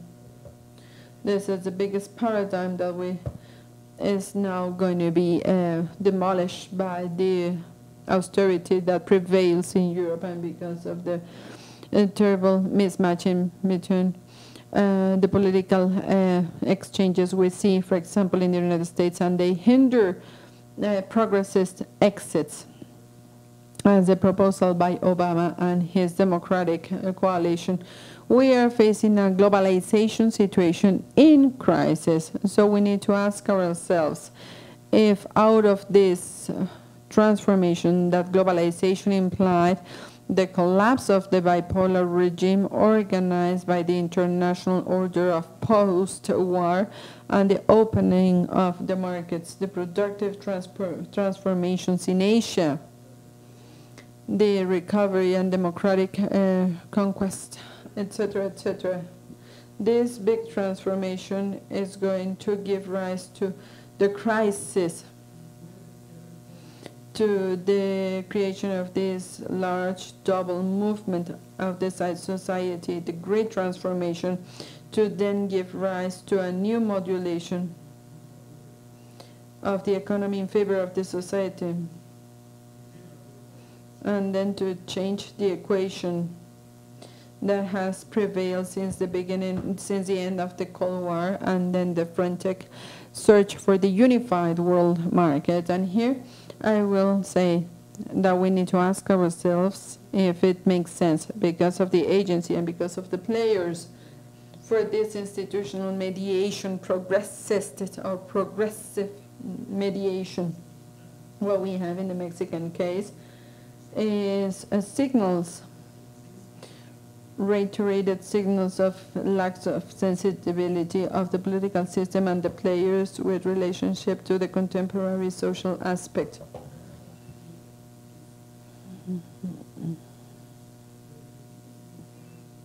We need to have an agreement.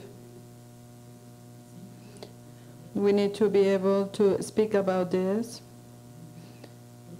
Minimum wages and the tax reform, without which we cannot even imagine the progress into a new fitting between economy, inequality, equality, rights, and democracy. And we are also stuck in the Mexican case.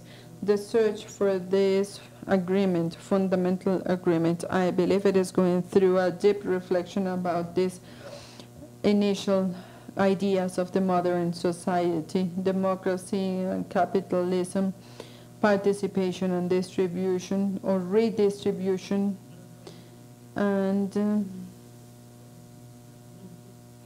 it's good to start this, considering all these initiatives that have been presented, that have been submitted. And we should also review, make a very detailed, thorough review, but it should also be an accelerated review of the terms of what we call the current organization model, economic organization model. And in light of these results, and considering its results, we should start changing it now. And to me, this could be one of the central platforms of the political deliberation in light of Mexican democracy.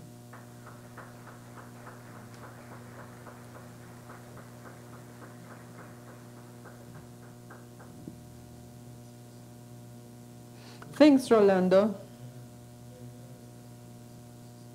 After this first round, we answered the first question to this panel. Do we have a democracy in debt? With a debt? They have all said that democracy hasn't given the expected results considering the citizens' expectations in relationship to bringing economic benefits and access to social rights and the exercise of the political rights. I believe that this justifies the results of the recently published report, country report, in relationship to the enchantment there is on citizens, almost 50% of the citizens, and this is related to the Latino Barometro. Statistics considers governments will not do anything to benefit the population, and I believe with this we are facing a very sensitive situation in terms of democracy. And if we say that there is a debt in democracy, then we could also believe there is danger for democracy and there is a crisis of democracy. What calls my attention is how here we see Rolando Cordera and Francisco Zapata, how they said it is not only the internal level where the decisions are made. And here we have some questions by the audience. And I will try to now pose some of the questions on what to do if democracy has given the possibility to have a citizens' participation in votes and the constitution of public powers and institutions. How come it is not the answer to define in democratic code which are the economic benefits? What to do for this democracy to be present inside in the resolution of economic problems of the society?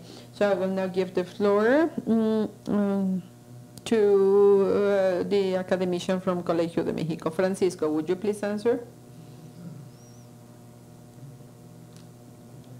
I have a suggestion. In this country, in recent months, we had a pact for Mexico. That pact was very efficient to make a deep reform of telecommunications. It was extremely efficient to do the energy reform.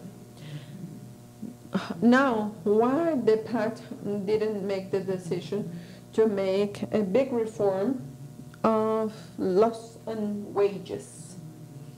This has to do with a central question. In current governments, the priority is not to use the democratic mechanism to make social reforms. And in the case of Mexico, it will be easier. Because in Mexico, for example, speaking about wages, wages are set by decree. This is fixed by the National Commission of Minimum Wages. In countries such as Brazil and Chile, the democratic mechanism is used to improve wages. The president of Brazil enacted through Congress an increase in minimum wages, and the president of Chile did the same. So my question is, how come if in Mexico we have mechanisms that can be easily used, why don't we use the democratic standing to reform not only telecommunications, not only how the energy resources will be managed, and other reforms to improve the level of remuneration? My answer is going to be very easy, and as I said in my initial intervention, this is not happening because this goes against the interests of those who govern the political economy of this country. People in the mining sector in Mexico, for example, those who know this, there is a big conflict between a very important entrepreneur who spilled 40,000 liters of sulfuric acid in a river in the northern part of Sonora, and that person has not been sentenced or condemned by the authorities, by the democratically elected authorities. And there are workers who they are making a little bit more than the minimum wage. And this is where we have the root. This is the root of the democratic deficit. The democratic system is not being used to resolve those problems that affect citizens. This is being used to favor the interests of telecommunications, for example, energy, mining, but not the people of our country, but not to benefit them. Thanks, Francisco. A very interesting proposal.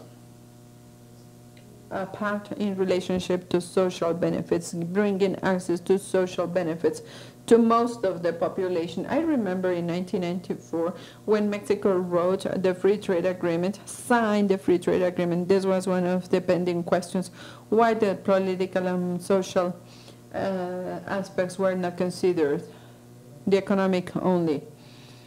And then your answer by Francisco will now take me to this question to Pablo Yáñez.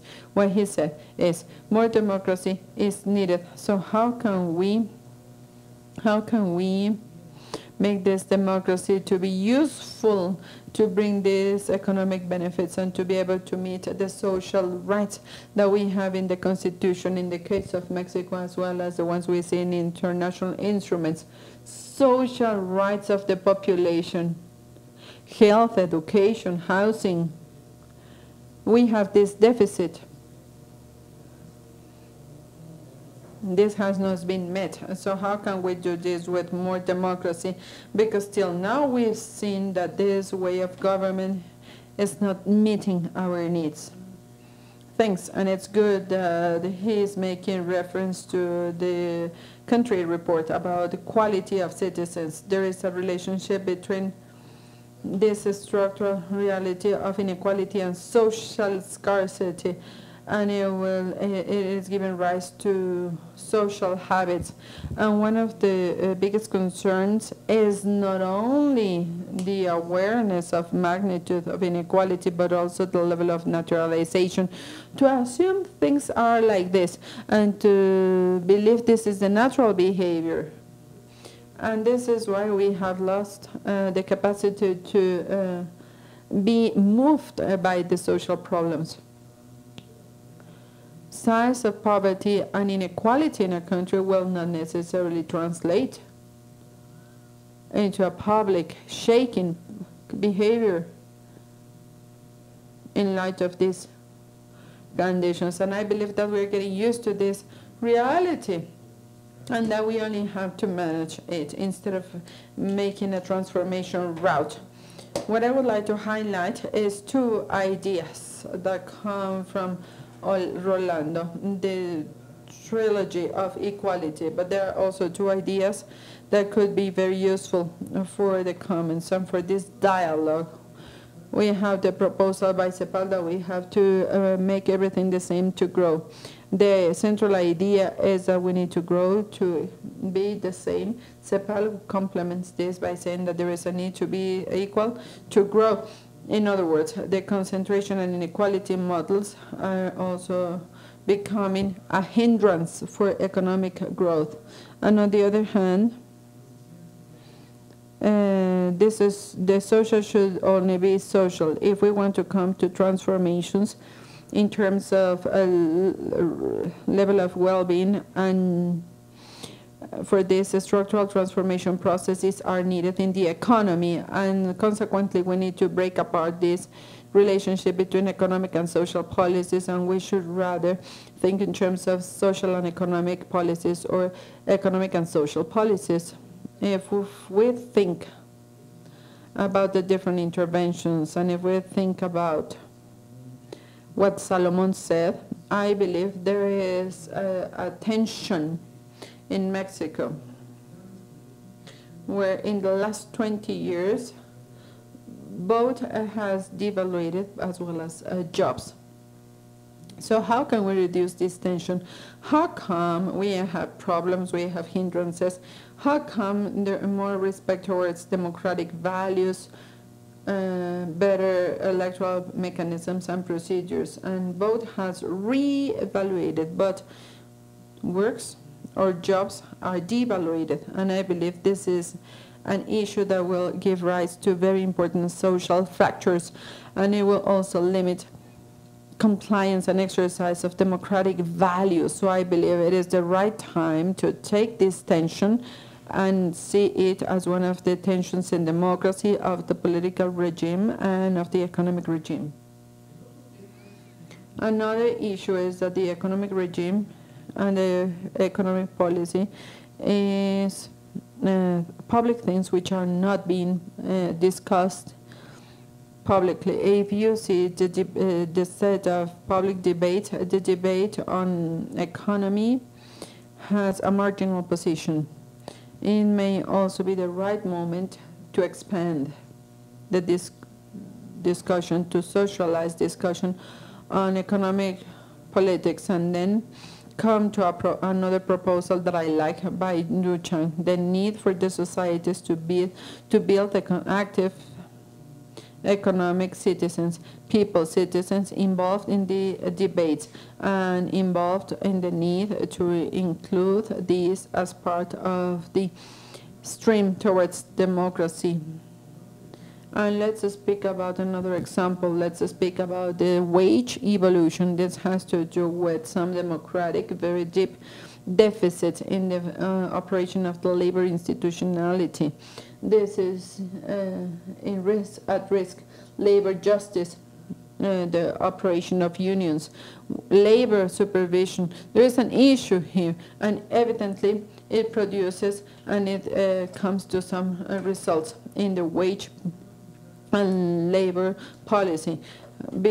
Higher capacity of public decisions on public issues through a set of procedures and rules, and this is something that would allow us to take areas which are out of the public deliberation to the field of public deliberation. And we should also say that process of development for Mexico based on these ideas of growing to grow and to become equal, and this is something that has been proposed by CEPAL.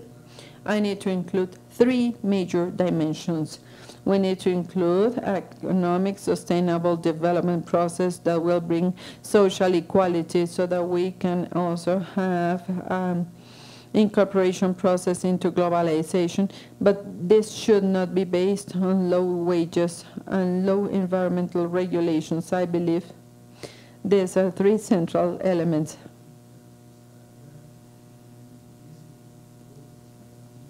It should be a minimum wage. In Mexico in 1976, we went from 40 points of participation in primary income to 27 to 28. This is something we need to address, clearly address. And the low oversight rate in the country doesn't allow to have resources to build a social state or a well-being regime at the level of the expectations that Mexico could come to. We need to see the quality of security, social protection, and enjoying social benefits, and it could be changed through progressive oversight so that we can have adequate resources for Mexico to have this social state of rights closer to the Constitution and what we see in the new Article 1 of the Constitution about the regime of human rights that should guide the structuring of all the public policies and environmental regulations. This is another very important element. Yes, sustainable development, sustainability, adaptation, mitigation of the climate.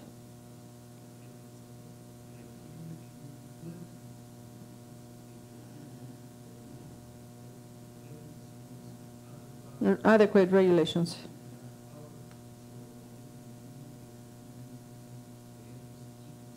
Consistency.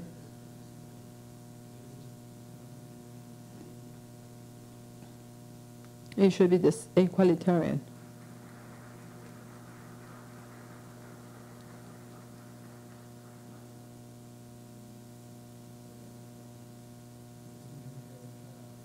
Thanks.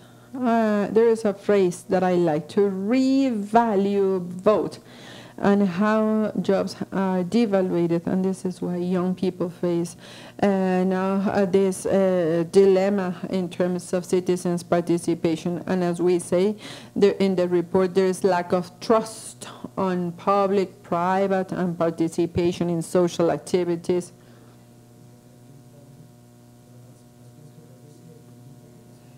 Reduction in participation.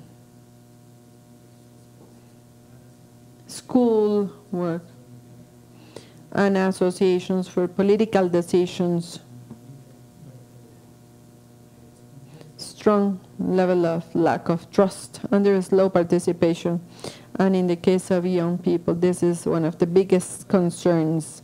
Another thing that calls my attention is to be able to socialize the economic policy, to bring it into the democratic process, to bring the economic policy. This could be the proposal for a campaign. This should be debate. And not to only get used to see that in the process there is only criticism and personal attacks. So in the campaign proposals, we should be debating these economic and social things. Another thing that calls my attention is to socialize the economic policy, to think in a plebiscite, to work through people's consultation. This is what we're going to have. Up to 4 people's consultation, working with different political parties. We're going to be speaking about 2 or 3 related to the economic aspect. And I would like to ask Jimena Ponce the need. Those who have access to power should represent the people and to have democratic access to production means. In Mexico, democratic access to the land, to the soil, to the productive goods. And we didn't we didn't come to the best results. We needed to include other economic factors. But the question is, are the Latin American societies ready to have this plebiscite democracy? Is it going to be the exit to be able to socialize the economic policy through people's consultations? We need to see what is the democratic system we could build. Fine aspects depending on the realities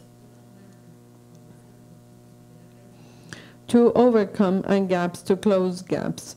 It is not easy because here we have a lot of inequality, the decision-making process to close gaps, to overcome inequalities and to redistribute the wealth. This is a very important decision, and which is the democratic system that could sustain this decision-making process. To me, this is a key question. Is it going to be a plebiscite-based system for each economic decision? Are we going to be talking to the people to be endorsed or back up or to have the support of people? And in the case of elections and in the case of government proposals, it should also be understood in that society that is also politicized and that is well informed, that it has a strong enough capacity in order to make decisions on more global political decisions. What if we need to define the different redistribution public policies, if we want to increase taxes, if we want to redistribute, or if we want to create a tax? Are we going to talk to people, or are we going to be talking to votes? Are we going to have a voting process? And it is like when we have the legislative election. Which of these two? How are we going to use democracy? What is the best use of democracy? So I believe as there is more maturity of our peoples, of our citizens, in terms of interpreting the decision-making process, if we have a global package of measures and if we have one economic model, and here CEPAL has been assertive when speaking about the structural causes of poverty and inequality, the answer seems easy, and we need to change the economic model, a model that will not accumulate, because we accumulate to then distribute. So why don't we skip this step and then let's make an economic model from the social relationship, from labor relationships, and with a sense of belonging to the productive units. Why don't we do this? In Ecuador, we call this social and solidarian economy. We have it in the constitution, but in the reality, we have these powers of the market. We're a small country. We will not separate from the world order, but we need to somehow be able to start making this foundation and to work locally and regionally. So this is a very difficult question. You posed a very difficult question to choose from plebiscite for a consultation in each step or to strengthen. From my perspective, we need to be able to strengthen our citizens with knowledge and with political capacity to make decisions in the most difficult topics. And here we have another way of thinking, the democratic way of government. The one making these very important decisions should not only be consulted decisions, but it should also be a joint effort with the citizens. We need to have different public spaces where we have the participation, and from the public we need to strengthen the social organizations. We want to be able to generate capacities. We want to have access to knowledge, access to information. Everything should be improved. Educational systems should be improved. And in Ecuador, this is very important for us to close inequality and to close the gap in basic education, 98% of coverage. So we almost have universal education. And for us, this is a very important correct liberation element. So this is, to me, this is a dichotomy. These are the two states, and there is a trajectory, there is a pathway we need to take to go from to plebiscite, and another one where we are going to be making decisions for more difficult times. What we need to do is to educate citizens with the skills in order to be able to work with them, not only during the elections, but we should also be able to work in many other different processes. And as I already said, we have the Solidarian economy model, this is very important to overcome inequalities, and it implies a different organizations, different from the private capitalism. This is very different, and this would be a very interesting separation. It would be a very important separation, and this is something we have to improve in our country. We have spoken about the social and economic policies. In our case, I believe one of the reflections that we listened to in the Latin American Encounter of Progressists 2 weeks ago, where it was said that the maturity of the economic policy is the social policy. In other words, this is what the economic policy is for. It is not useful to have indicators and to have more credit with multilateral entities. It is used to meet the needs of our people, and this should be a concept in the economic model, in a political model, presented by our leaders. And what I do believe is that we need to strengthen the capacities of citizens in order to make an ongoing decision-making process, to make important decisions, because in Latin America we have to reverse this situation of inequality that we have faced.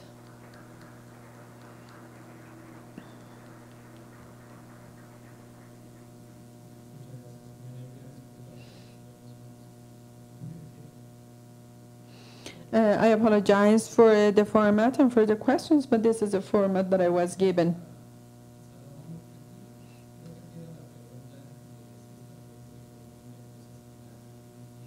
Should this be addressed to the social policy, the economic policy that comes from governments? Should it benefit the social policy? Would it be possible to have access to these two goods? I believe that project of increasing minimum wages has this perspective. What other things should come along with this policy to increase wages and to make it something positive for the people? I believe, and as you said, it seems to be that no one has a question. The best political model to then be able to channel the different opinions is the democratic model, but it seems to be also that there is a prevailing economic model, and in light of many, it is indiscussable. This is something we should not discuss as a model, the market model to be followed. And I believe the reflection has to start with a public, serious debate, open debate on the economic model. And I believe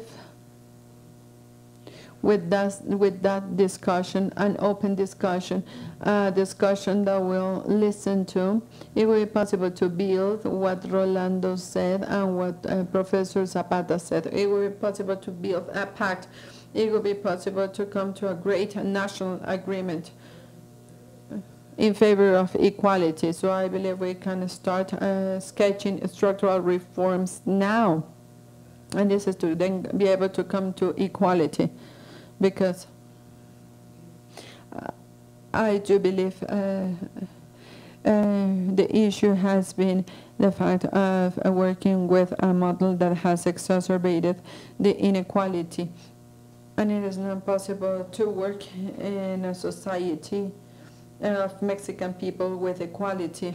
If we see, and as Pablo said, in the last 3 decades, and this is what I said in my first participation, we have grown. We have grown modestly, for others mediocrely. We have grown, but that modest growth has been redistributed in unequal terms.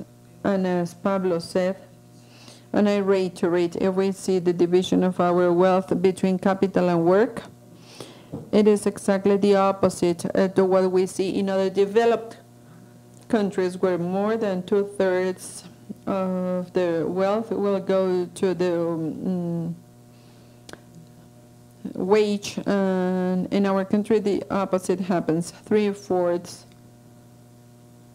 will go to capital gains, and only 26% to salary, wage mass. This is not sustainable. If we think in terms, in social terms, this is going to be the foundation in order to have a society and a community where we can feel we live to work in a with solidarity and in a feasible manner.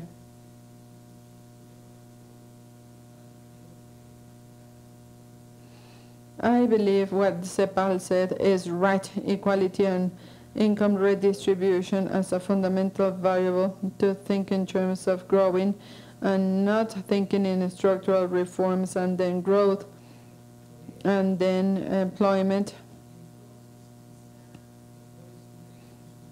and better income to promote well-being.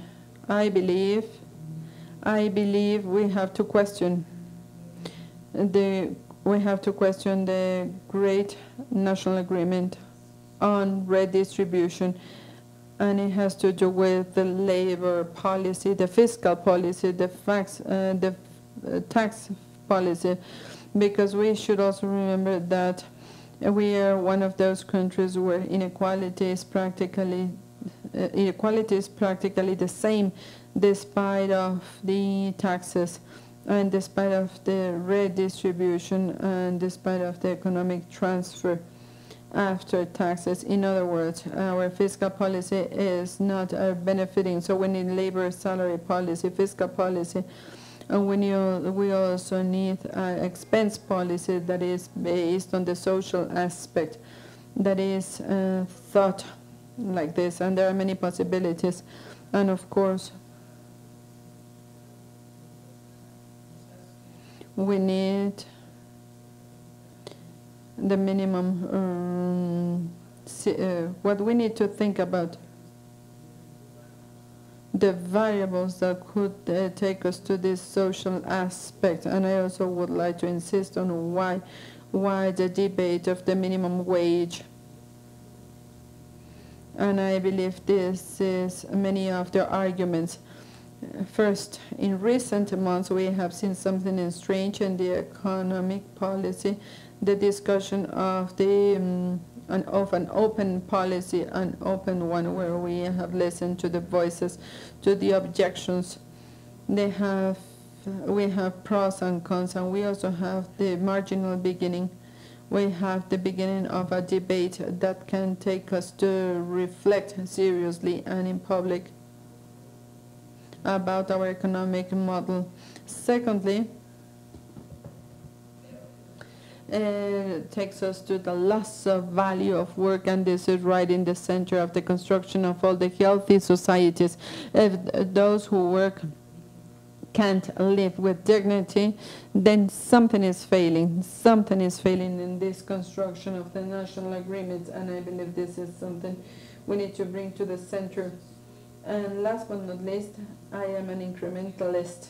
In other words, we need to keep on discussing the big model, but we need to start with something, and something that is readily available, something we can use to start with, is the increase of minimum wages now, without pretext, without any further delay. Mexican people working a full working day, we don't want them to be poor. This should be, and this could be, the beginning of a movement that would lead us to the economic aspect of redistribution and social aspects. So I invite you not to let debates die. Let's take from dialogue and from debate the possibilities. And something we have for the 2015, 7 million Mexican people for the 2015, 15 pesos and 56 cents additional is not only possible, but it's indispensable in this democracy process to openly discuss the economic model and 120 million Mexican people. We should all live like this, with this increase. Thank you very much.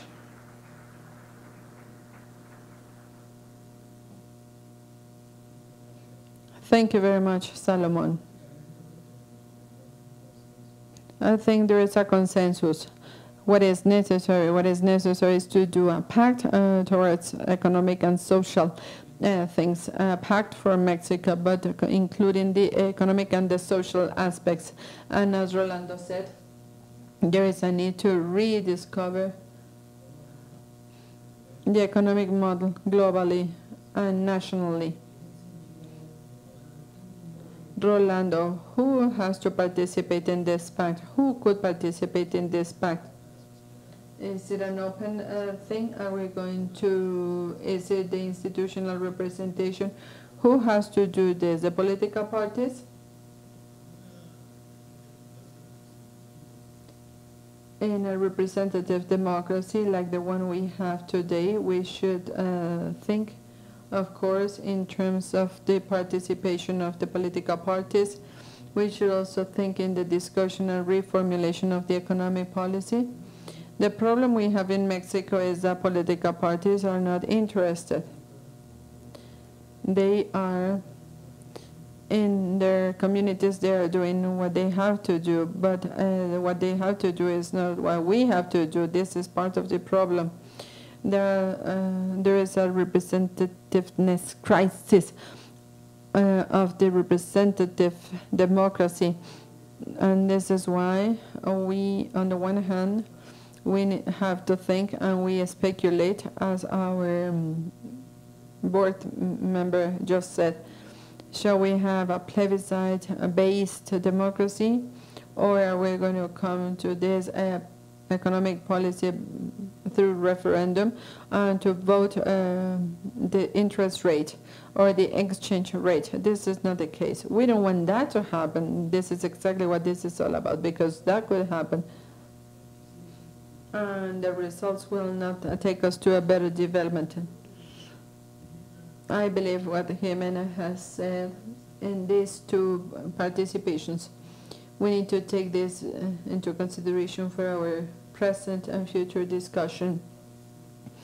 And some years ago, we spoke about the existence of variables and variants, as we see in the book of capitalism. We used to speak about different types of capitalism, but now there is only one capitalism through suicide, but we could assume this is going to get fixed. So as there are different types of capitalism, and there are going to be more types of capitalism, I believe, there are also different types of democracies. And it means how the government is getting organized, and formulation and follow-up and assessment of policies, and the participation of the society in the different moments, in the different stages of this process, and especially in the political policy. What I would say is this. And I would also take the experience of the South Cone. We should also study that experience in those terms, whether you like it or not. The different ways of expression and political mobilization. Let's admit that this has given rise to different ways of having a relationship between politics and economy, different ways of government. It hasn't been a catastrophe, as announced. When we saw this violation of democratic codes, which are universal codes. If we study the history of democracy, we will see that this is what we have seen. And the results in terms of what we matter, social aspects, equality, poverty. So we need to take this into consideration. Everything is to unify towards a lower condition. We need to pay attention to all this. So I will reiterate, I will go after this. And despite of all these weaknesses that we see in the political parties, and these mechanisms that will promote different initiatives, We need to politically educate people. And we should insist on the fact that this is the primary responsibility to face all these questions. It is not an academia problem. It is not an NGO problem. We need to think in terms of the government. We need to have a criticism. We need to have a proposal. Economic policies and social policies. What comes next?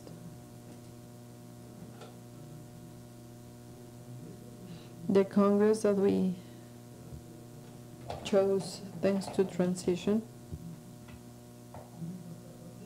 our capacity to do surveillance of public problems and the economic problem are very little, are not sufficient. Fidel, this is why we need to have this very good deliberation.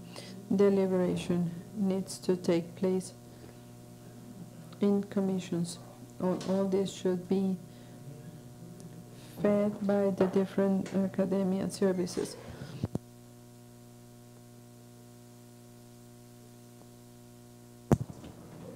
We need to have a body of researchers in Congress, something we do not have, and we are investing a lot.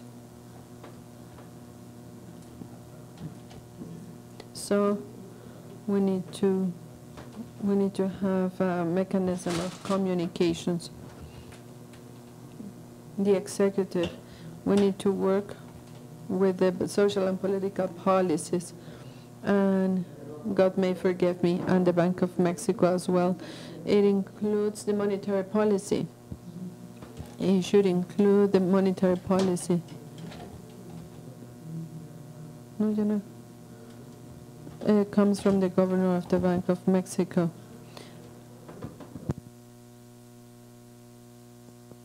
The relationship between the Federal Reserves and the Congress,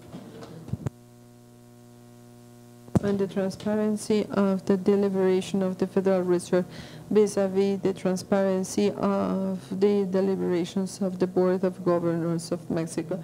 And you're going to see the huge deficit there is in transparency and information, and then controversy and possibility to correct.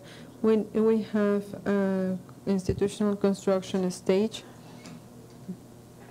and the organs we have to come to democracy, and it doesn't imply changes. What is the definition?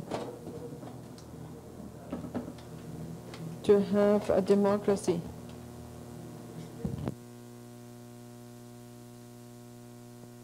I've been talking to other people, and we have insisted that we need to have intermediate instances between the voice of society, legislation, the politics, and the exercise of politics.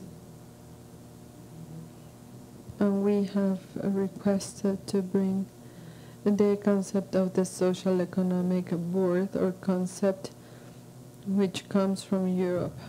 We need to practice the different concepts.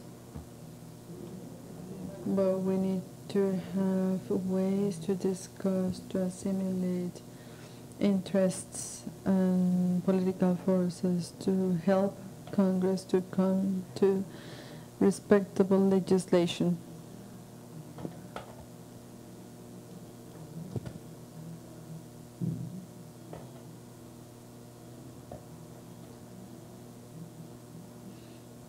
I apologize, but there is no sound in the translation booth. Se fue por completo el sonido. Lo quitaron.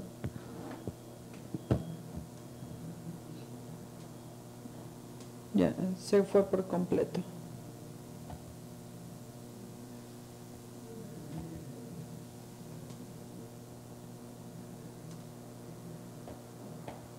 Se fue por completo. En cabina ya es imposible escuchar, ya no se escucha nada.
Ya se escucha. Lo acaban de regresar en este segundo. Structural changes. In Mexico, we have no more than 10% of the workforce unionized.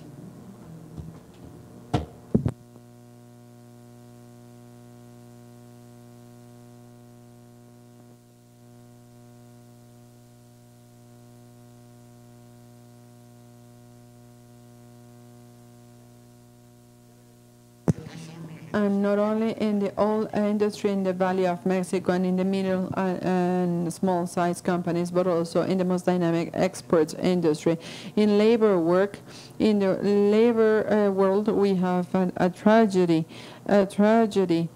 and it asks for the action of people in that world, but it is asking for help. It needs to be it needs to be seen by the civil society, organized society, and we should not be asking unions to be transparent. Of course they should be transparent, but that is not the issue. The issue here is the Mexican labor market is absolutely tilted to the capital, towards industry, and workers in practical terms have no real possibility for defense, and there is no protection of their interests, and this should be included in the agenda of democratization of social relationships.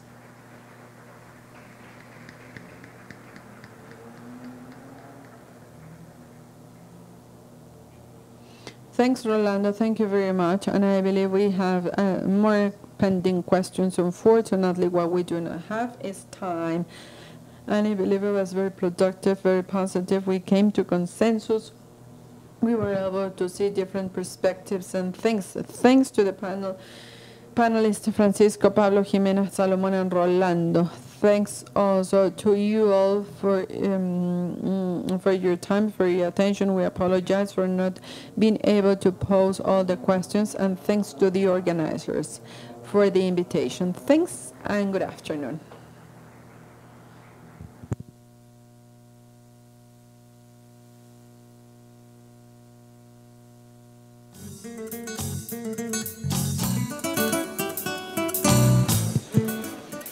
Buenas tardes. Les recordamos que a las 3 continuamos con las sesiones. Muchas gracias.